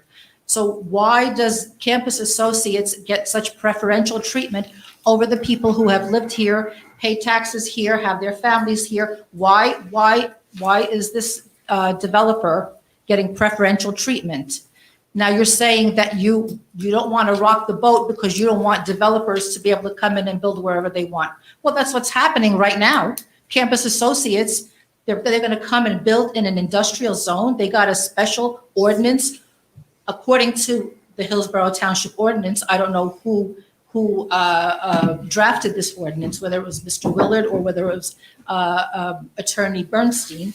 But in those ordinances, it says you're ordered by the judges to do this for Campus Associates, for a developer. So the question is why?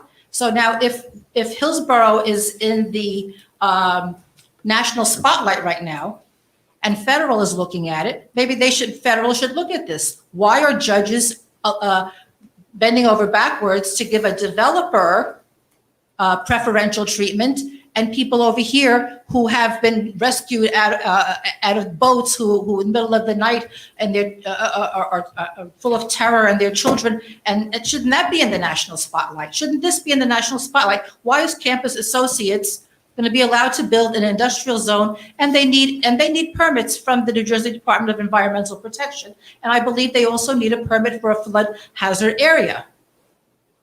So this is one.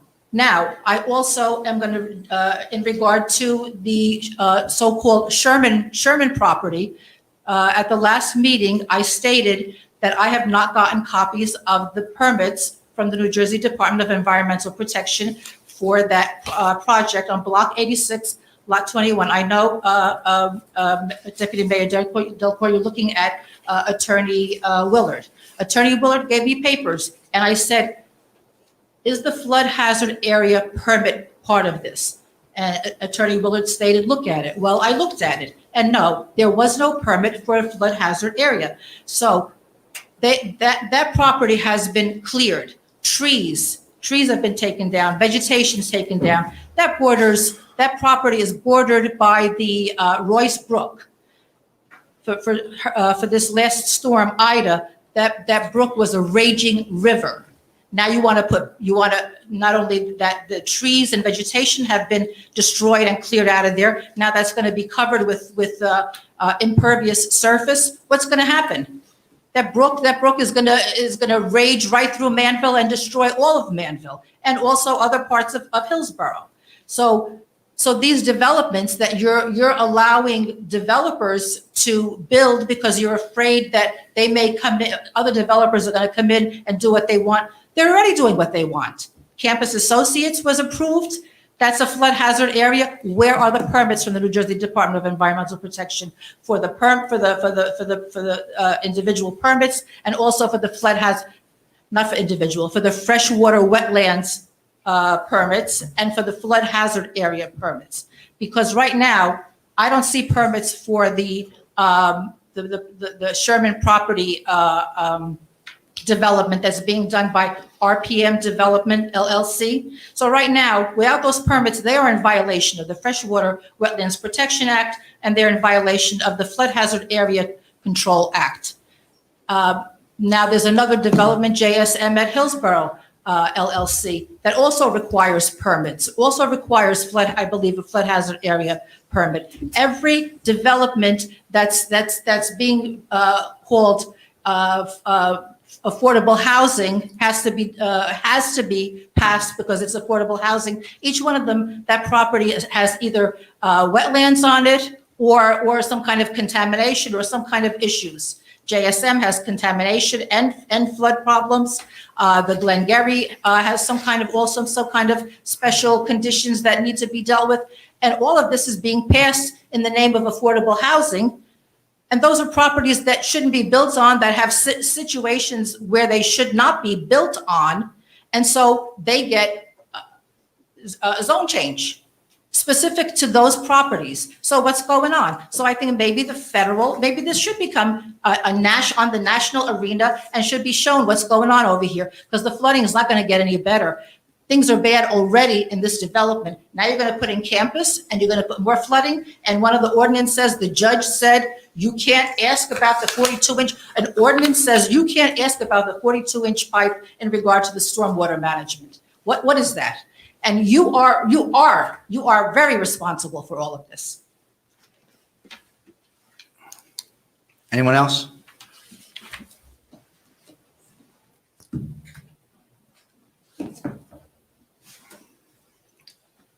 Hi, Danielle. Danielle Serino again. Address again? Yes, please. 101 Kimberly Road. I just wanted to clear up a few things. The Blue Acres program is actually different than the FEMA grant money? Yep. Those are two different Yep. things? That's Okay, correct. the way that was said before, it kind of No. sounded like you were No. conflating them together. They are separate, so I want you to know Two that you different look at them separately. And then there's a new program coming out called Swift Current. So that's something else, if you guys can look into that for us as well, because again, that's another federal one. So that might be something else available to us. But as you said, there's a chance that they will deny us for Blue Acres. So can we work together and come up with a plan B? Because as we've all said, we can't do it again. Well, we're working on Plan B. Part of that is the study that we're doing on the whole area of the water, the pipe. And so when that study is done, regardless of whether it becomes Blue Acres or not, we are looking at that entire area holistically as far as drainage and water management. So that is Plan B also. So those who are still there, we can hopefully mitigate some of the water that, as Ms. Chancik said, that the judge asked us not to look into as far as a request for the campus application, but we are moving ahead with that study. Okay, Okay. that's very good to hear. Thank you. My pleasure. I don't know, I had something else. I forgot what it is at this point. All right, thank you. Thank you. Thank you. So I don't see anybody else. We'll make a motion to, I guess we'll just move on to new business, public hearings. And I thank you all for your comments, and I know that myself and everyone here, we hear it, and like I said, all we can do is put faith in us that we'll do it, as long as I'm here, for sure, and I'm sure the rest of us here are the same boat, so to speak. Okay, so public hearing 2021-21, an ordinance appropriating certain monies held by the Township of Hillsborough, County of Somerset, State of New Jersey for the purchase of various capital improvements in the amount of $741,000 in and for the Township of Hillsborough. This ordinance will address an upgrade of our phone equipment and provide additional cybersecurity, replace the tennis courts at Woodfield, and various sidewalk replacements, and a loader for DPW. May I motion to open public hearing on ordinance 2021-21? So moved. Second, Mayor? Thank you. All in favor? Aye. Aye. Any discussion from the dais? Okay. Do we do comments from the floor on these? All right. Any comments from the floor on this public hearing on 2021-21?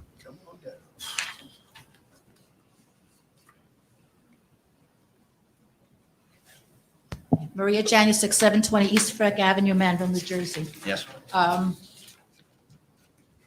Who did the work on figuring out how much money needs to be applied for each of these? What do you mean, who work? did the work as far as, what do you mean? All right, so for the upgrade of phone equipment and cybersecurity, you have an amount of $248,000. Who did the work on looking into what kind of upgrades needs to be done? Our internal all of IT this? department, the police I'm sorry, IT, our internal IT department, the police IT department, and the vendor did a study of the building and decided, came up with a program and a plan for what we needed to do to upgrade and protect the phone system. So you have a vendor already for that specific No, project? we had a quote. So that's, and the quote was for $248,000, so. So this was put out for bid and you got quotes for this work? Is that true, Mrs. Costa? Not yet, right? State contract. So it's state contract, it doesn't have to go to bid. They bid under state contract. Under a state contract? Yes, there are certain things that are in state contract that precludes us not having to go to bid because it's been pre-cleared by the state as far as pricing.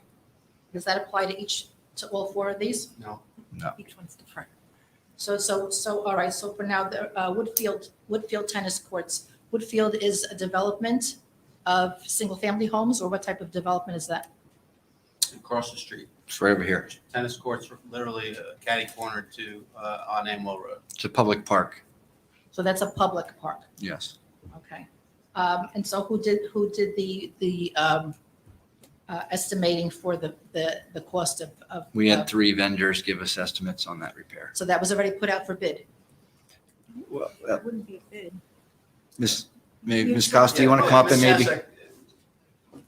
what is it that, I'll have Ms. Costa, maybe she can just come up and answer Well, once she comes to the pier. I'm trying to hear what's being said. Okay, she's not saying anything. Well, I didn't know, but the mayor's looking at her to give an answer. so I'm just asking Ms. Costa to come up, maybe she can tell about all four, what the, because obviously that's your question. Ms. Costa is our CFO. Sure. And I'm also the qualified purchasing agent.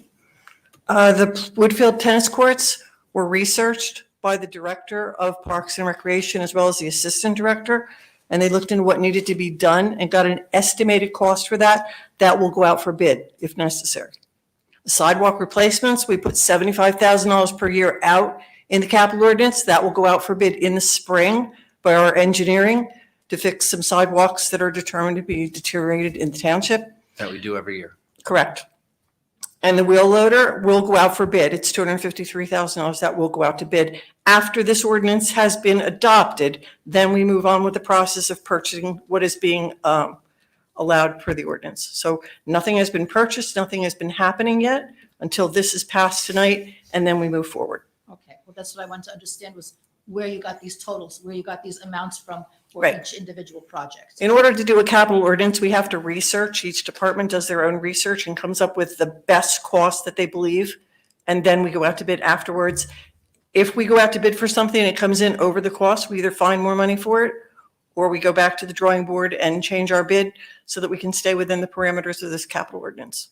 Okay, so once this is adopted, when does this start going out for bid?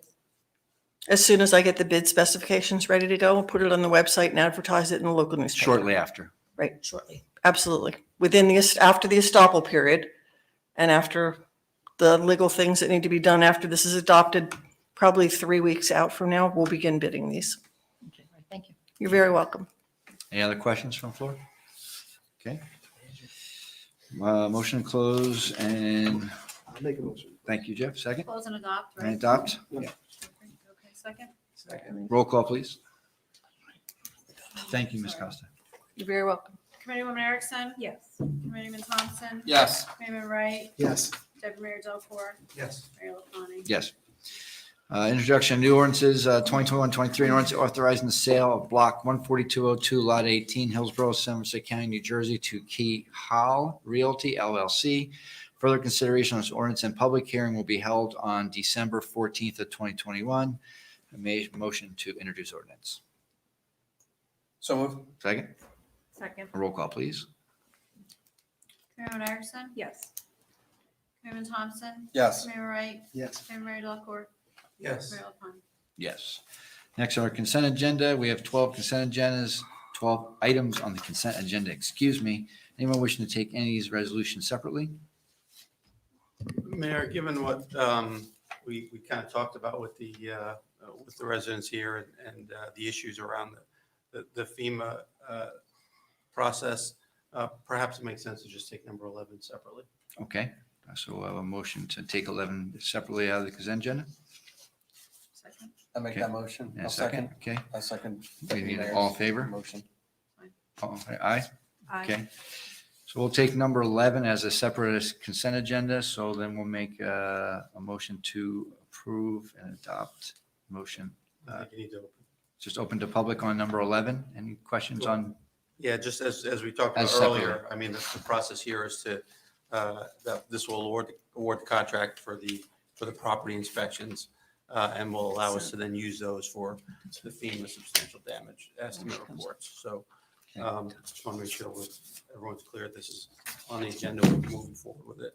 And hopefully as soon as we get this approved, we can get them out to visit the homes. I have a question with regards to that. Mhm. So, Frank, with that being said, so far 30 houses have been recognized for this. Are we going to do what some of the people in the public asked? How are we going to let any other houses know if they could be eligible?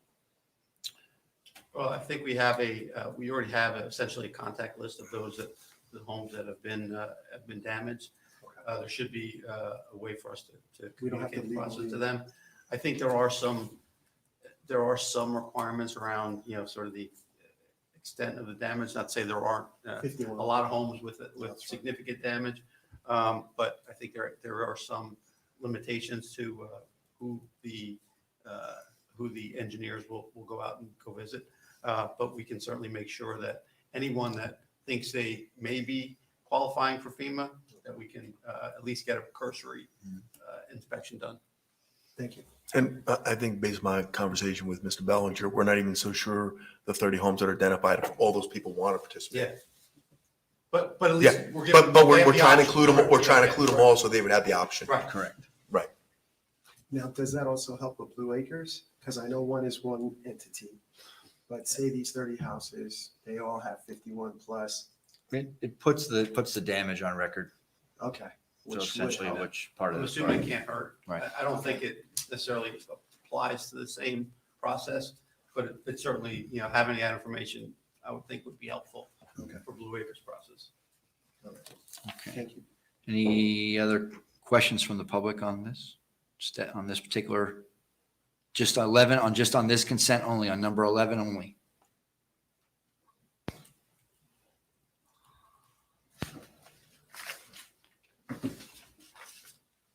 Maria Janusik, you're talking amongst yourselves, and I don't know what is your decision on this one right now? We didn't vote yet. You're not going to. Do you have any questions No, on what we on didn't number vote. 11 We just is? took it separately we're taking that one as a separate vote. But And so what is the purpose of doing that separately? In case, just to because I highlight wanted it. the people that were here that were concerned about the process to understand that we were taking this and it was a matter that we were going to take up this evening. So you're not going to change anything on this resolution? No. You're just saying you want to vote on it? Yes, if we get the opportunity, we're going to vote in a second. All right, thanks. Okay, anyone Could I else? make a motion to close public comment on number 11? Second. Second, All okay. right. So from a matter of procedure, it Yes. is just a motion to adopt consent number 11. I'll make a motion to adopt consent Thank you. number 11. And a second. Thank you. And roll call. Committeewoman Erickson. Yes. Committeeman Thompson. Yes. Committeeman Wright. Yes. Deputy Mayor Delcor. Yes. Mayor LaPlante. Yes, and so we'll now move on. The remaining 11 consents on the dais and on your paper. So do we have, since we don't have anything else except number 11 being separately, do we have any other comments on the dais on the other remaining items? Okay. Any comments from the floor on the remaining items?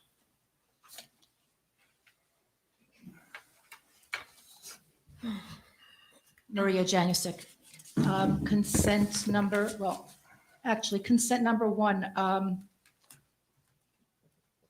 where does, I don't know if I read all of this, where is all this, where is this money going to be applied for, this money from this grant, what is it going to be applied to?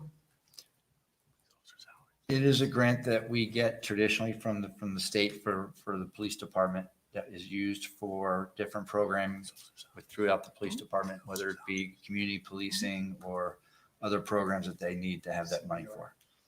So this is specifically for the police department? That's correct. Okay. Consent number 2, resolution authorizing the transfer of earned amounts from the subdivision and site plan engineering trust accounts to the treasurer's account. And then it says here, the assistant township engineer indicates inspections and engineering work have been completed for the indicated projects and recommends funds be transferred from the engineering inspection escrow accounts to the treasurer's accounts as set forth. One of the items, the second from the bottom, says Sherman Track. Now, this is the second time in a resolution that this property has been called Sherman Track. It's not a Sherman Track, it's the Sherman Tract. So according to this resolution, the assistant township engineer says that all inspections and engineering work has been completed for this project? It's not saying it's completed. it's- No, he's just saying that he performed work last month. He performed some inspections, and therefore the account's being billed, the escrow account's being billed. Okay, well, as I read the first paragraph, whereas the assistant township engineer indicates inspections and engineering work have been completed for the indicated It's not, project. doesn't mean a project is complete, as in finished. It means he did work. He completed the work that he was doing. He Oh, I did certain understand- no, I work. understand. The project is not completed, but his work of inspecting has been completed. Depending on what it was, it could have been a very small de minimis thing that he had to do the work on. That portion of his job was completed. He's going to be out there multiple times. I think 10,000 times. through now, between the time this development started to the time it's completed, he's going to be out there multiple times, and this is going to continue to appear on the agenda every time he does something with respect to that file, and he goes out there and he does an inspection or he does engineering work, he's going to bill their escrow account.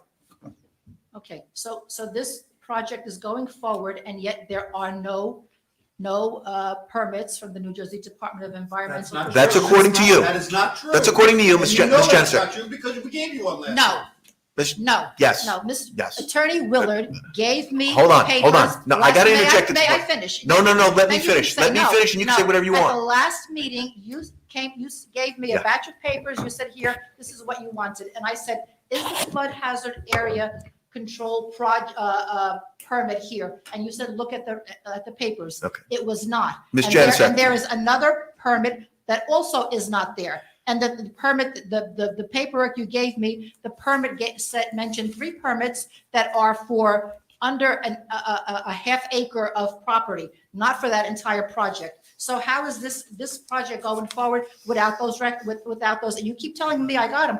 I'm telling you, I don't have them. Very well. Ms. Janusik, you have your opinions as to what permits might be needed. I talked to the township engineer. The township engineer has assured me that the permits are in place from the DEP to perform the work that is currently going on that property. If you believe he's a liar or he's inaccurate, contact the DEP. See if you get a different answer. If you get a different answer, we will certainly take that up. We will certainly take that up. If you get a different answer from the DEP that something's going on this property that wasn't authorized or permitted by them, we will take that up. But that's the township engineer's job, and he is telling us that the permits are in fact in place for the work that's going on. So your next step is the NJDEP. Fine.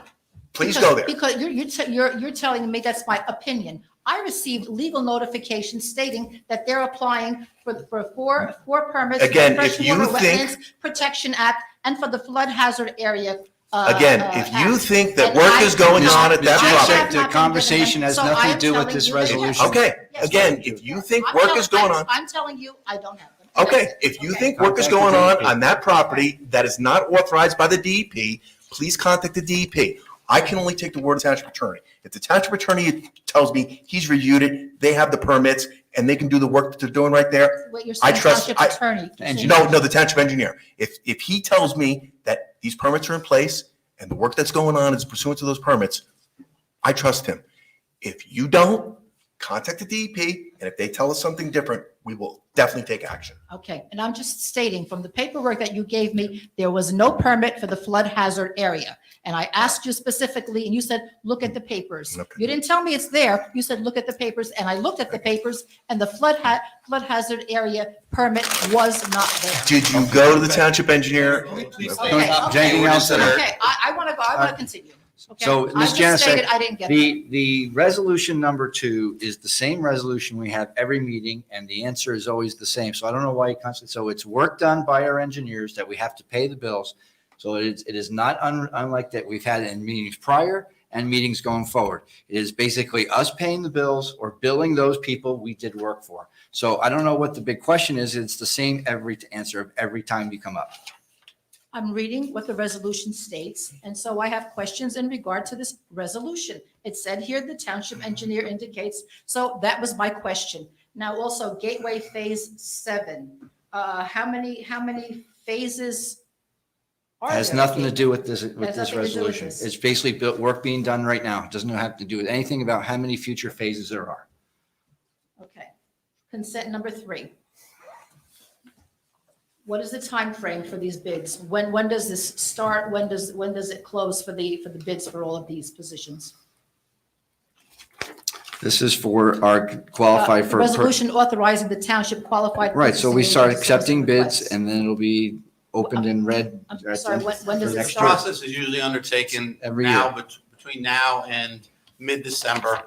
We have the bids back and we have to make decisions before the end of the year on before who. For professional as services. Part of our reorganization process. Right. Do you have in a December. specific date of when this is open for bid and when the bid process closes? No, not until this resolution is approved. I can't move forward with it.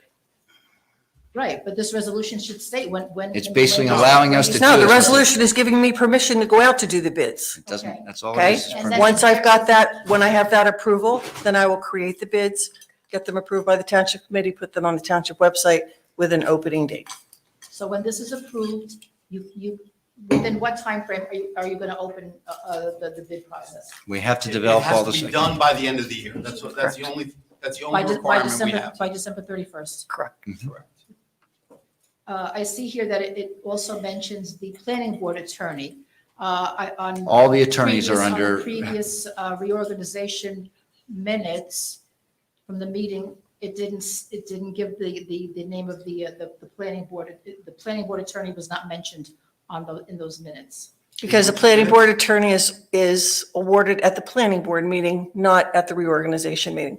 So that doesn't have to be reported to the public. it's still out to The bid. planning board attorney It's was at the public, but it's the public planning board meeting. only at the That's still planning board public. meeting, not at the reorganization meeting. You don't Planning notify the board public. The in the planning reorg- board also has a reorganization. Okay, so for the township reorganization meeting, you do not report who won the bid for planning board attorney? Correct, because the planning board members vote on who the planning board attorney would be. Okay, because you're showing here, that's one of, that's. We still one have of to the go out to Township bid. has to undertake the process of the bid. If you read Planning board is still under the township. if you read the bid document when I put it on the township website, in the midst of it, it tells you who the deciding people are that decide on each position. Is it the mayor, the finance department, who it is? It will tell you specifically who determines who the planning board attorney is, who determines who the architects are. Every section will tell you in my specs on the township website who is responsible to make those decisions and where it's awarded. So once it's on the website, I welcome you to look at that. And if you have any questions, call me. Okay, so like township architect or financial advisor. Correct. It'll all be there. I'll be on the website. Will all be on the website. On the And website. are they reported in the reorganization meeting at the, All that information, Ms. Janis, will be on the website that don't have to, all the questions you're asking will be answered when you read the bid specs. because it seems like the only one that isn't mentioned at the township reorganization meeting is the planning board attorney. No, that's not true. But So There's then a board of what- adjustment attorney, what there's a other- board of adjustment attorney, and that gets done at the board of adjustment meeting. Okay, so. Again, that's on the website. Base attorney. So then what others are not? I'm not, it's Janis, they'll irrelevant all to be the there. process, so with all due respect, we're not going to answer that. So It'll all be there in the information.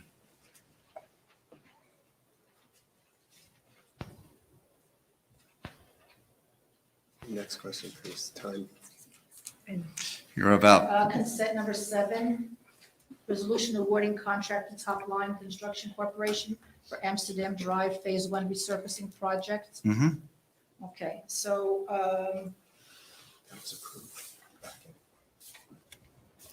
If you, Ms. Janis, if you have something ready, if we're not up here well, for you to I'm read sorry, through the I just get specs. these today. You were sat back there for an hour and a half. You could have looked at it. No. There was So a your meeting time- There was you're- a meeting going on. you're also Mayor. above There was your a time. meeting going You're on, also- Mayor. so- These should be provided a day before. Ms. Janis, what is your If question? these are provided a day before. They're gonna pave then the we can road. Take the time. please, come on. They're going to pave the road. We have a lot of work to do. Please. Thank you. Yes, and I have some questions, if you don't mind. Well, If I had gotten this earlier, I could look at this. Okay, so it says here, 1, 2, 3, 4, the 5th paragraph. There are sufficient funds in grant account G. What is that grant account? Grant accounts, what we get from, G02. we apply for grants from the state to pay for the road. We've been through this one before too, so No. I'll reiterate for you because I guess maybe you're not taking notes. So we apply for grants to do road work. Amsterdam was broken into 3 grants so that we could break the road in to make the maximum use of the grants available. So this is phase 1. We received the grant for $450-some thousand. This is the consent to go ahead and award the bid to Top Line for the work being done and being paid for by said grant. Any dollars above that grant, we have to pay for. Okay? So this project is separated into 3 phases? That's correct. And we've talked about that before too.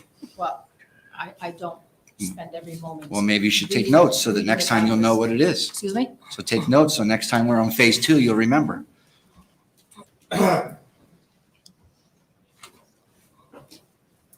Consent number 8, resolution authorizing a professional service contract with Pannoni Associates to perform a traffic study to be used for a grant application. So this traffic study is for the entire length of Dukes Parkway East. And what is the purpose of this study? Traffic. To determine the use of the road, we need to grant, part of the respects of the grants to know what the existing traffic is. So we put a counter on the road to determine what the traffic flow is on the road, and that goes as part of data required for the application for the grant that we have not received yet. But that is part one, that is part of the phase that we have to do. Was there a reason to perform this traffic study? Yeah, the grant requires it. As part of the application process for the grant, they need a traffic study to be submitted with the grant. But the grant is paying for the traffic study. We have to pay for it first, and then if we receive the grant, then we would be reimbursed. So what is the purpose of the traffic study? Because the grant requires that data Okay. to be submitted with the You grant. want to do a traffic study to get a grant, but there's got to be a purpose to have a study about We're traffic. applying for a local freight impact fund grant. So it's basically to assess traffic, mostly truck traffic on the road.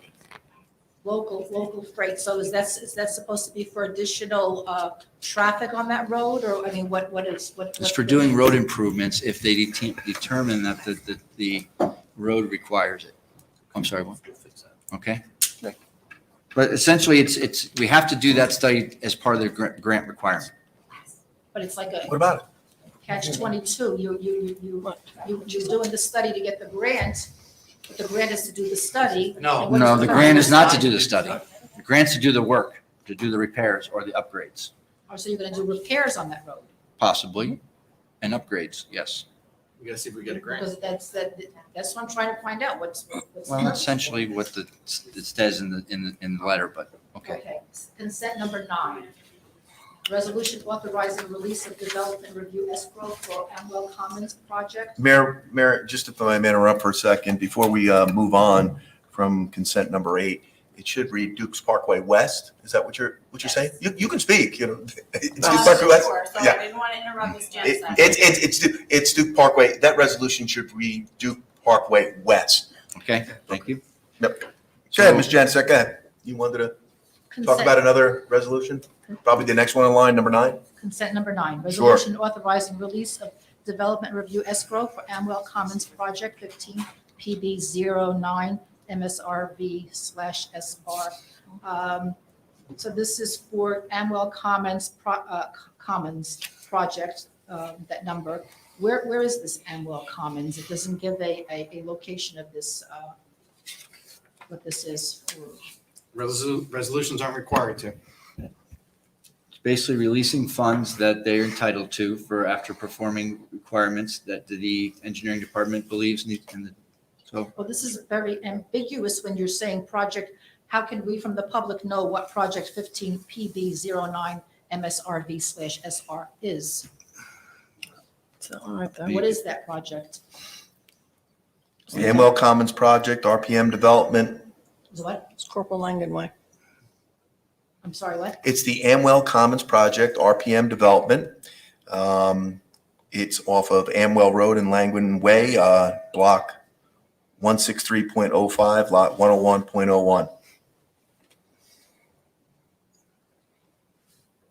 Okay, so this is back from 2015? Correct.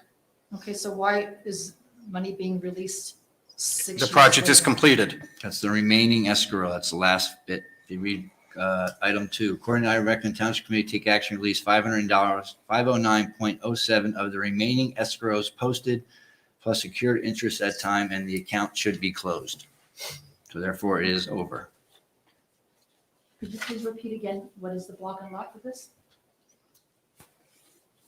Block 163.05, lot 101.01.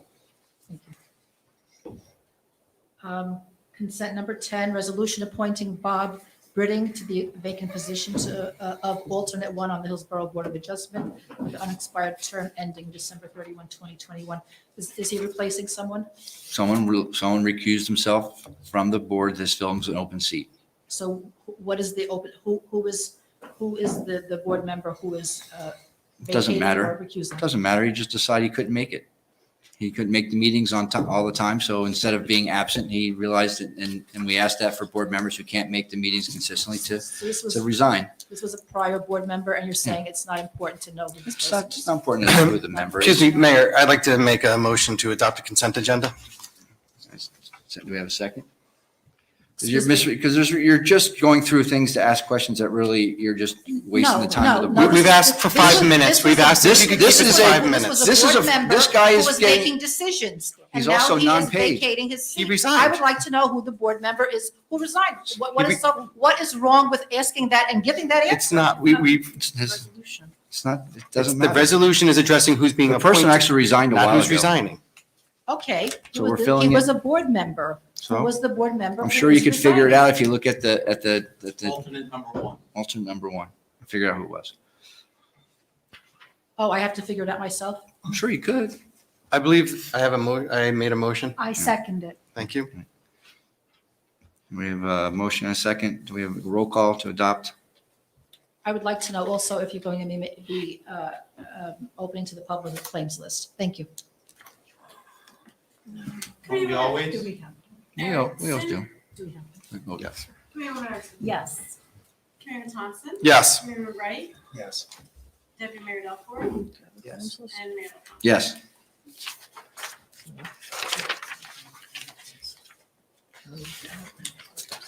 All right, so we have, moving on to claims list 2021-17. We have motion to adopt. Make a motion. Oh, sorry. Well, we make a motion to open to public. No, you're gonna make a No, motion make them to adopt first, Motion to then to, adopt, right, then we go to public. second. I'll make that motion. I make a Right. motion. Janine, Committeewoman Erickson made it, I need a second. I'd be happy to second it. Thank you. Any comments from the dais? Okay, any comments from the floor, and you're limited to 5 minutes.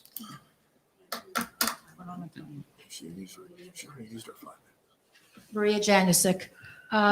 There's a supplemental check register. This used to be called manual checks. So there's a payment of $11,425.82, payment for a Chevy Tahoe. Why is that on the supplemental? Was that a sudden expense? No. It's a lease payment that's due annually, and if it's not made within 5 days of the receipt of the bill, they charge a significant penalty. So as soon as that bill comes in the mail, my office processes it and pays it to save the township money from penalties. So this is a once a year. payment? Correct. Okay. And it's not a manually written check, it's just a check cut by Correct. itself. So No, it's, they- you always they seem used to to think it's someone just whipped the check out of the checkbook and signed it and sent it out. It's No, I still know, put they're through. called supplemental now, but before they were Okay. called manual. Correct. And that's what I'm just referring to. So how many years is this being paid? This is an annual thing, It's a 5-year lease. 5-year lease? Okay. All right, and these lien redemptions were also something that had to be done in a timely fashion that couldn't be part of Correct. all of this? That is correct. And so how does that happen? Why does that happen that with lien redemptions? And an individual has a lien against their property. They come in and they would like to redeem that lien. We confirm the amount. They pay us the money that's due, and we immediately need to turn that money over to the person that bought the original lien. And there's a time frame in which you have to return that money to them. And waiting for a meeting doesn't work. It has to be done with a certain frame of time. Okay, all right, thank you. You're welcome. Anyone else on the floor? Make a Mayor, motion I to think adopt? we can finally put the question of lien redemptions to bed Okay, on thank you. future claims list. All right, motion to adopt. I'll make We that actually have motion. roll call, right? Motion to close and adopt. Committeewoman Erickson. Yes. Committeewoman Thompson. Yes. Committeewoman Wright. Yes. Deputy Mayor Delport. Yes. Mayor LaFawn. Yes. Okay, so that concludes our regular meeting. It's 9:50. We do have an executive session this evening. Ms. Bork, please read the executive resolution. Whereas Section 80 of the Open Public Meetings Act, Chapter 231 of the Public Laws of 1975 permits the exclusion of the public from a meeting in certain circumstances. Whereas the Township Committee is of the opinion that such circumstances exist, now therefore be resolved by the Township Committee and Township of Hillsborough and County, Assumption States, New Jersey as follows. The public shall be excluded from the hereinafter specified subject matter. Number 2, the general nature of the subject matter to be discussed is as follows: negotiations, Teamsters, and AFSCME. Number 3, the Township Committee may take official action on those items discussed in the executive session upon the completion of the executive session. Number 4, the minutes of those discussions shall be made available to the public as soon as the matters under discussion are no longer confidential or sensitive nature. Number 5, this resolution shall take effect immediately. May I have a motion? So moved. Second, okay. Second. Councilman Deas. Councilman, you're just about going into executive session. That's all you can ask. What is AFSCME? AFSCAM. It's the acronym for the union. Union contracts. It's Teamsters and the union is AFSCAM. All right. Well, what is AFSCME? The Association of. Don't know. I don't know. You can look it up. It's. No, I can't look it up. Why can't you? It is the American Federation of State, County, Municipal Employees, Trade Union. It's a union. It's a blue collar union, white collar and blue collar unions. Do we have any other comments? Motion to go to executive session. It's adopted. Okay, roll call, please. Raymond Erickson. Yes. Raymond Thompson. Yes. Raymond Wright. Yes. Deputy Mayor Delport. Yes. Okay, we're in executive session.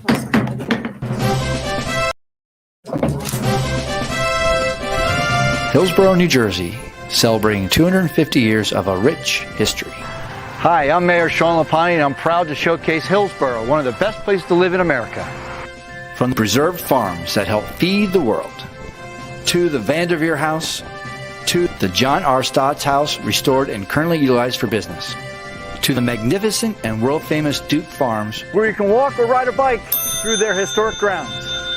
To the iconic Neshannock Reformed Church, and just down the road is our fabulous Neshannock Mill, located right on the picturesque Raritan River. you're invited to visit Hillsborough, a great place to live, work, play, and do business anytime. And experience over 250 years of proud history in Hillsborough, New Jersey.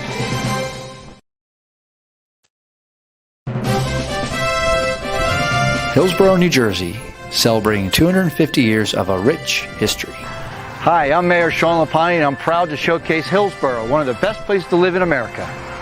From the preserved farms that help feed the world, to the Vanderveer House, to the John R. Stott's house, restored and currently utilized for business, to the magnificent and world-famous Duke Farms, where you can walk or ride a bike through their historic grounds, to the iconic Neshannock Reformed Church, and just down the road is our fabulous Neshannock Mill, located right on the picturesque Raritan River. You're invited to visit Hillsborough, a great place to live, work, play, and do business anytime. And experience over 250 years of proud history in Hillsborough, New Jersey.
Good morning, and welcome to the opening of the Peter J. Biandi Route 206 bypass here in Hillsborough Township.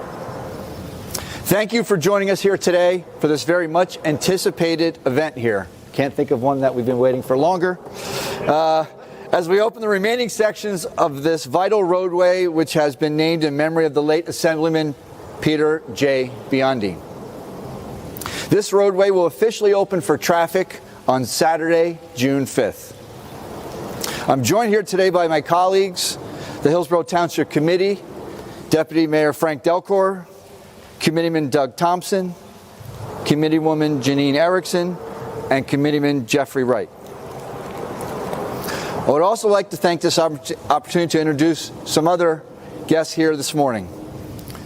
Senator Kip Bateman, who was a sponsor of the legislation to actually get this road named after the late Assemblyman Biandi, and thank you for that. Assemblyman Roy Fryman, Commissioner Paul Drake, and please help me welcome Ms. Joan Biandi.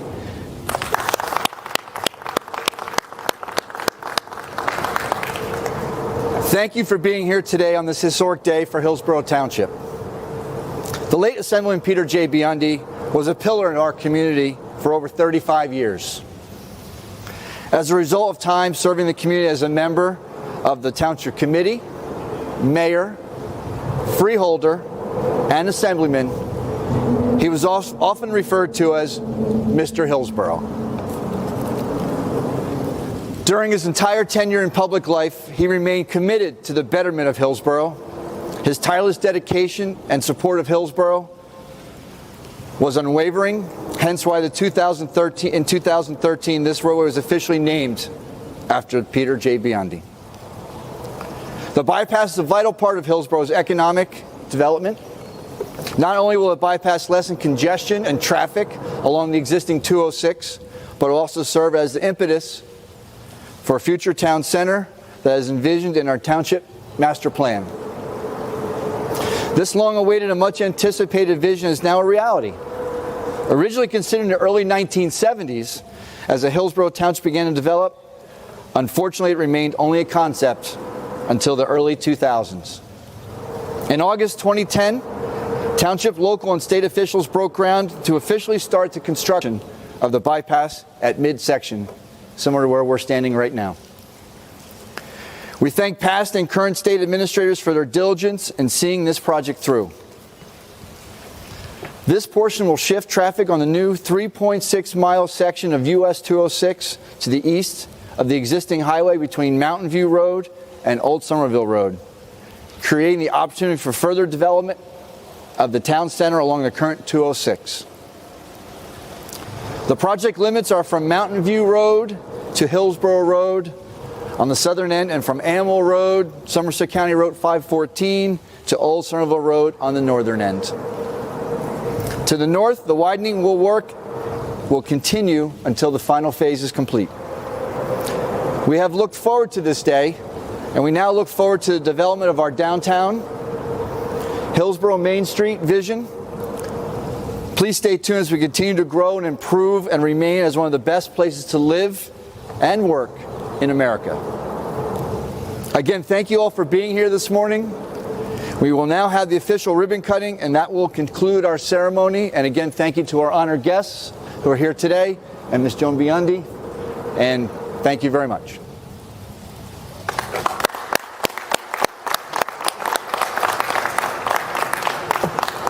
One, two, three.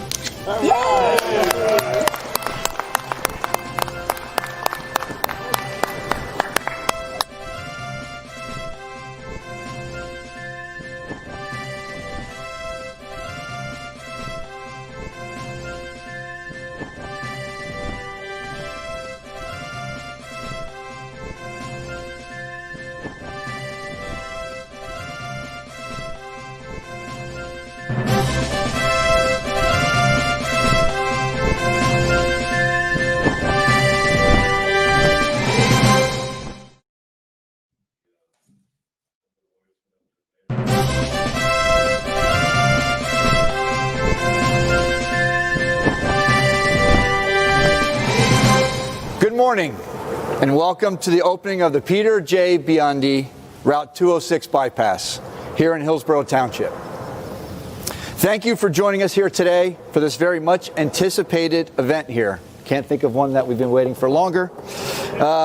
As we open the remaining sections of this vital roadway, which has been named in memory of the late Assemblyman Peter J. Biandi.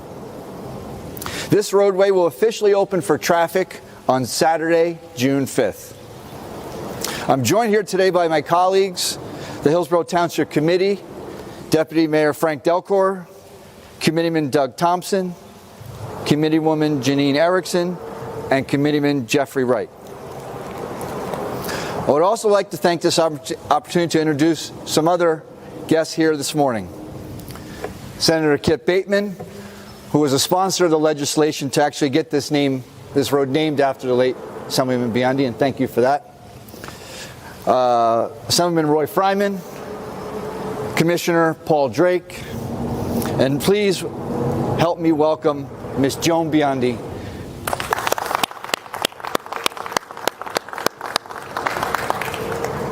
Thank you for being here today on this historic day for Hillsborough Township.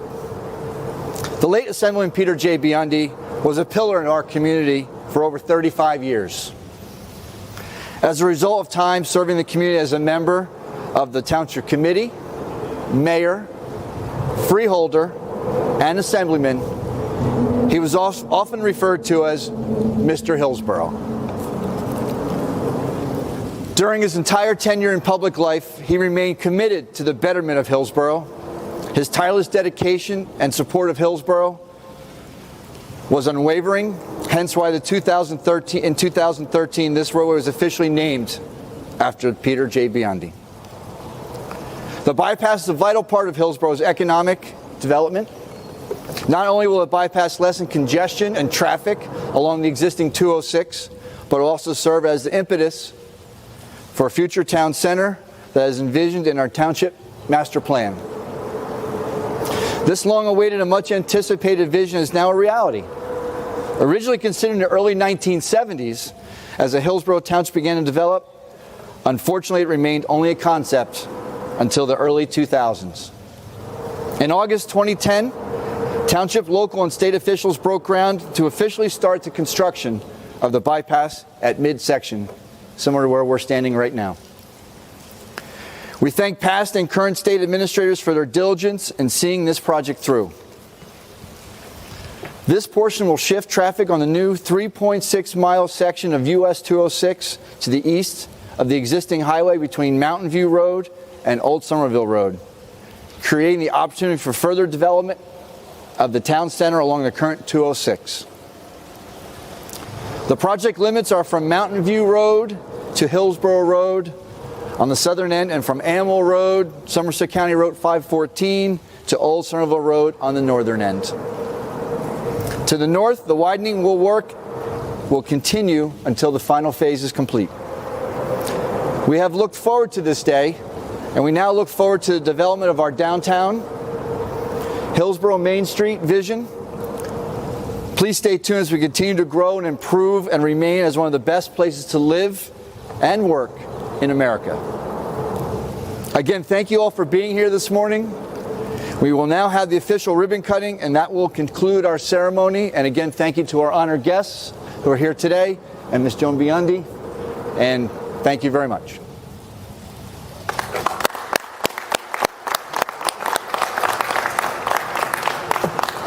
One, two, three.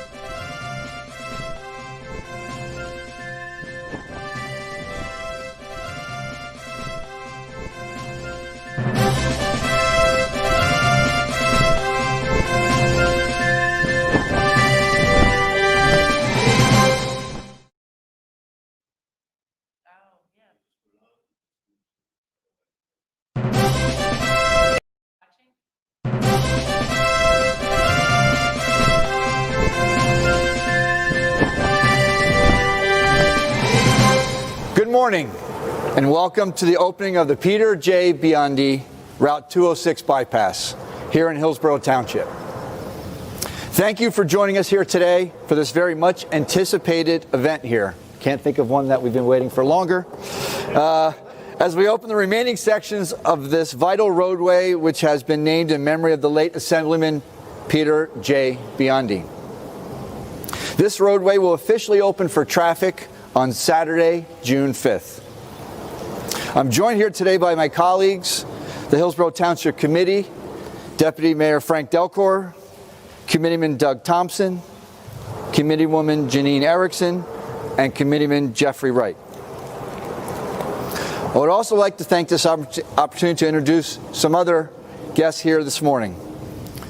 Senator Kit Bateman, who was a sponsor of the legislation to actually get this road named after the late Assemblyman Biandi, and thank you for that. Assemblyman Roy Fryman, Commissioner Paul Drake, and please help me welcome Ms. Joan Biandi.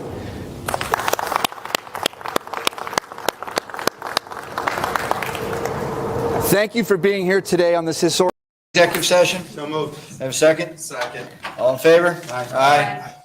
Attorney? Okay, let the record reflect that we went into executive session to discuss some union contracts. Those discussions have now concluded. There's no action to be taken tonight. Therefore, we need a motion to adjourn. I'd like to make a motion to adjourn. I'd like to second it. All in favor? Aye. We are adjourned at 10:08. Good night, folks.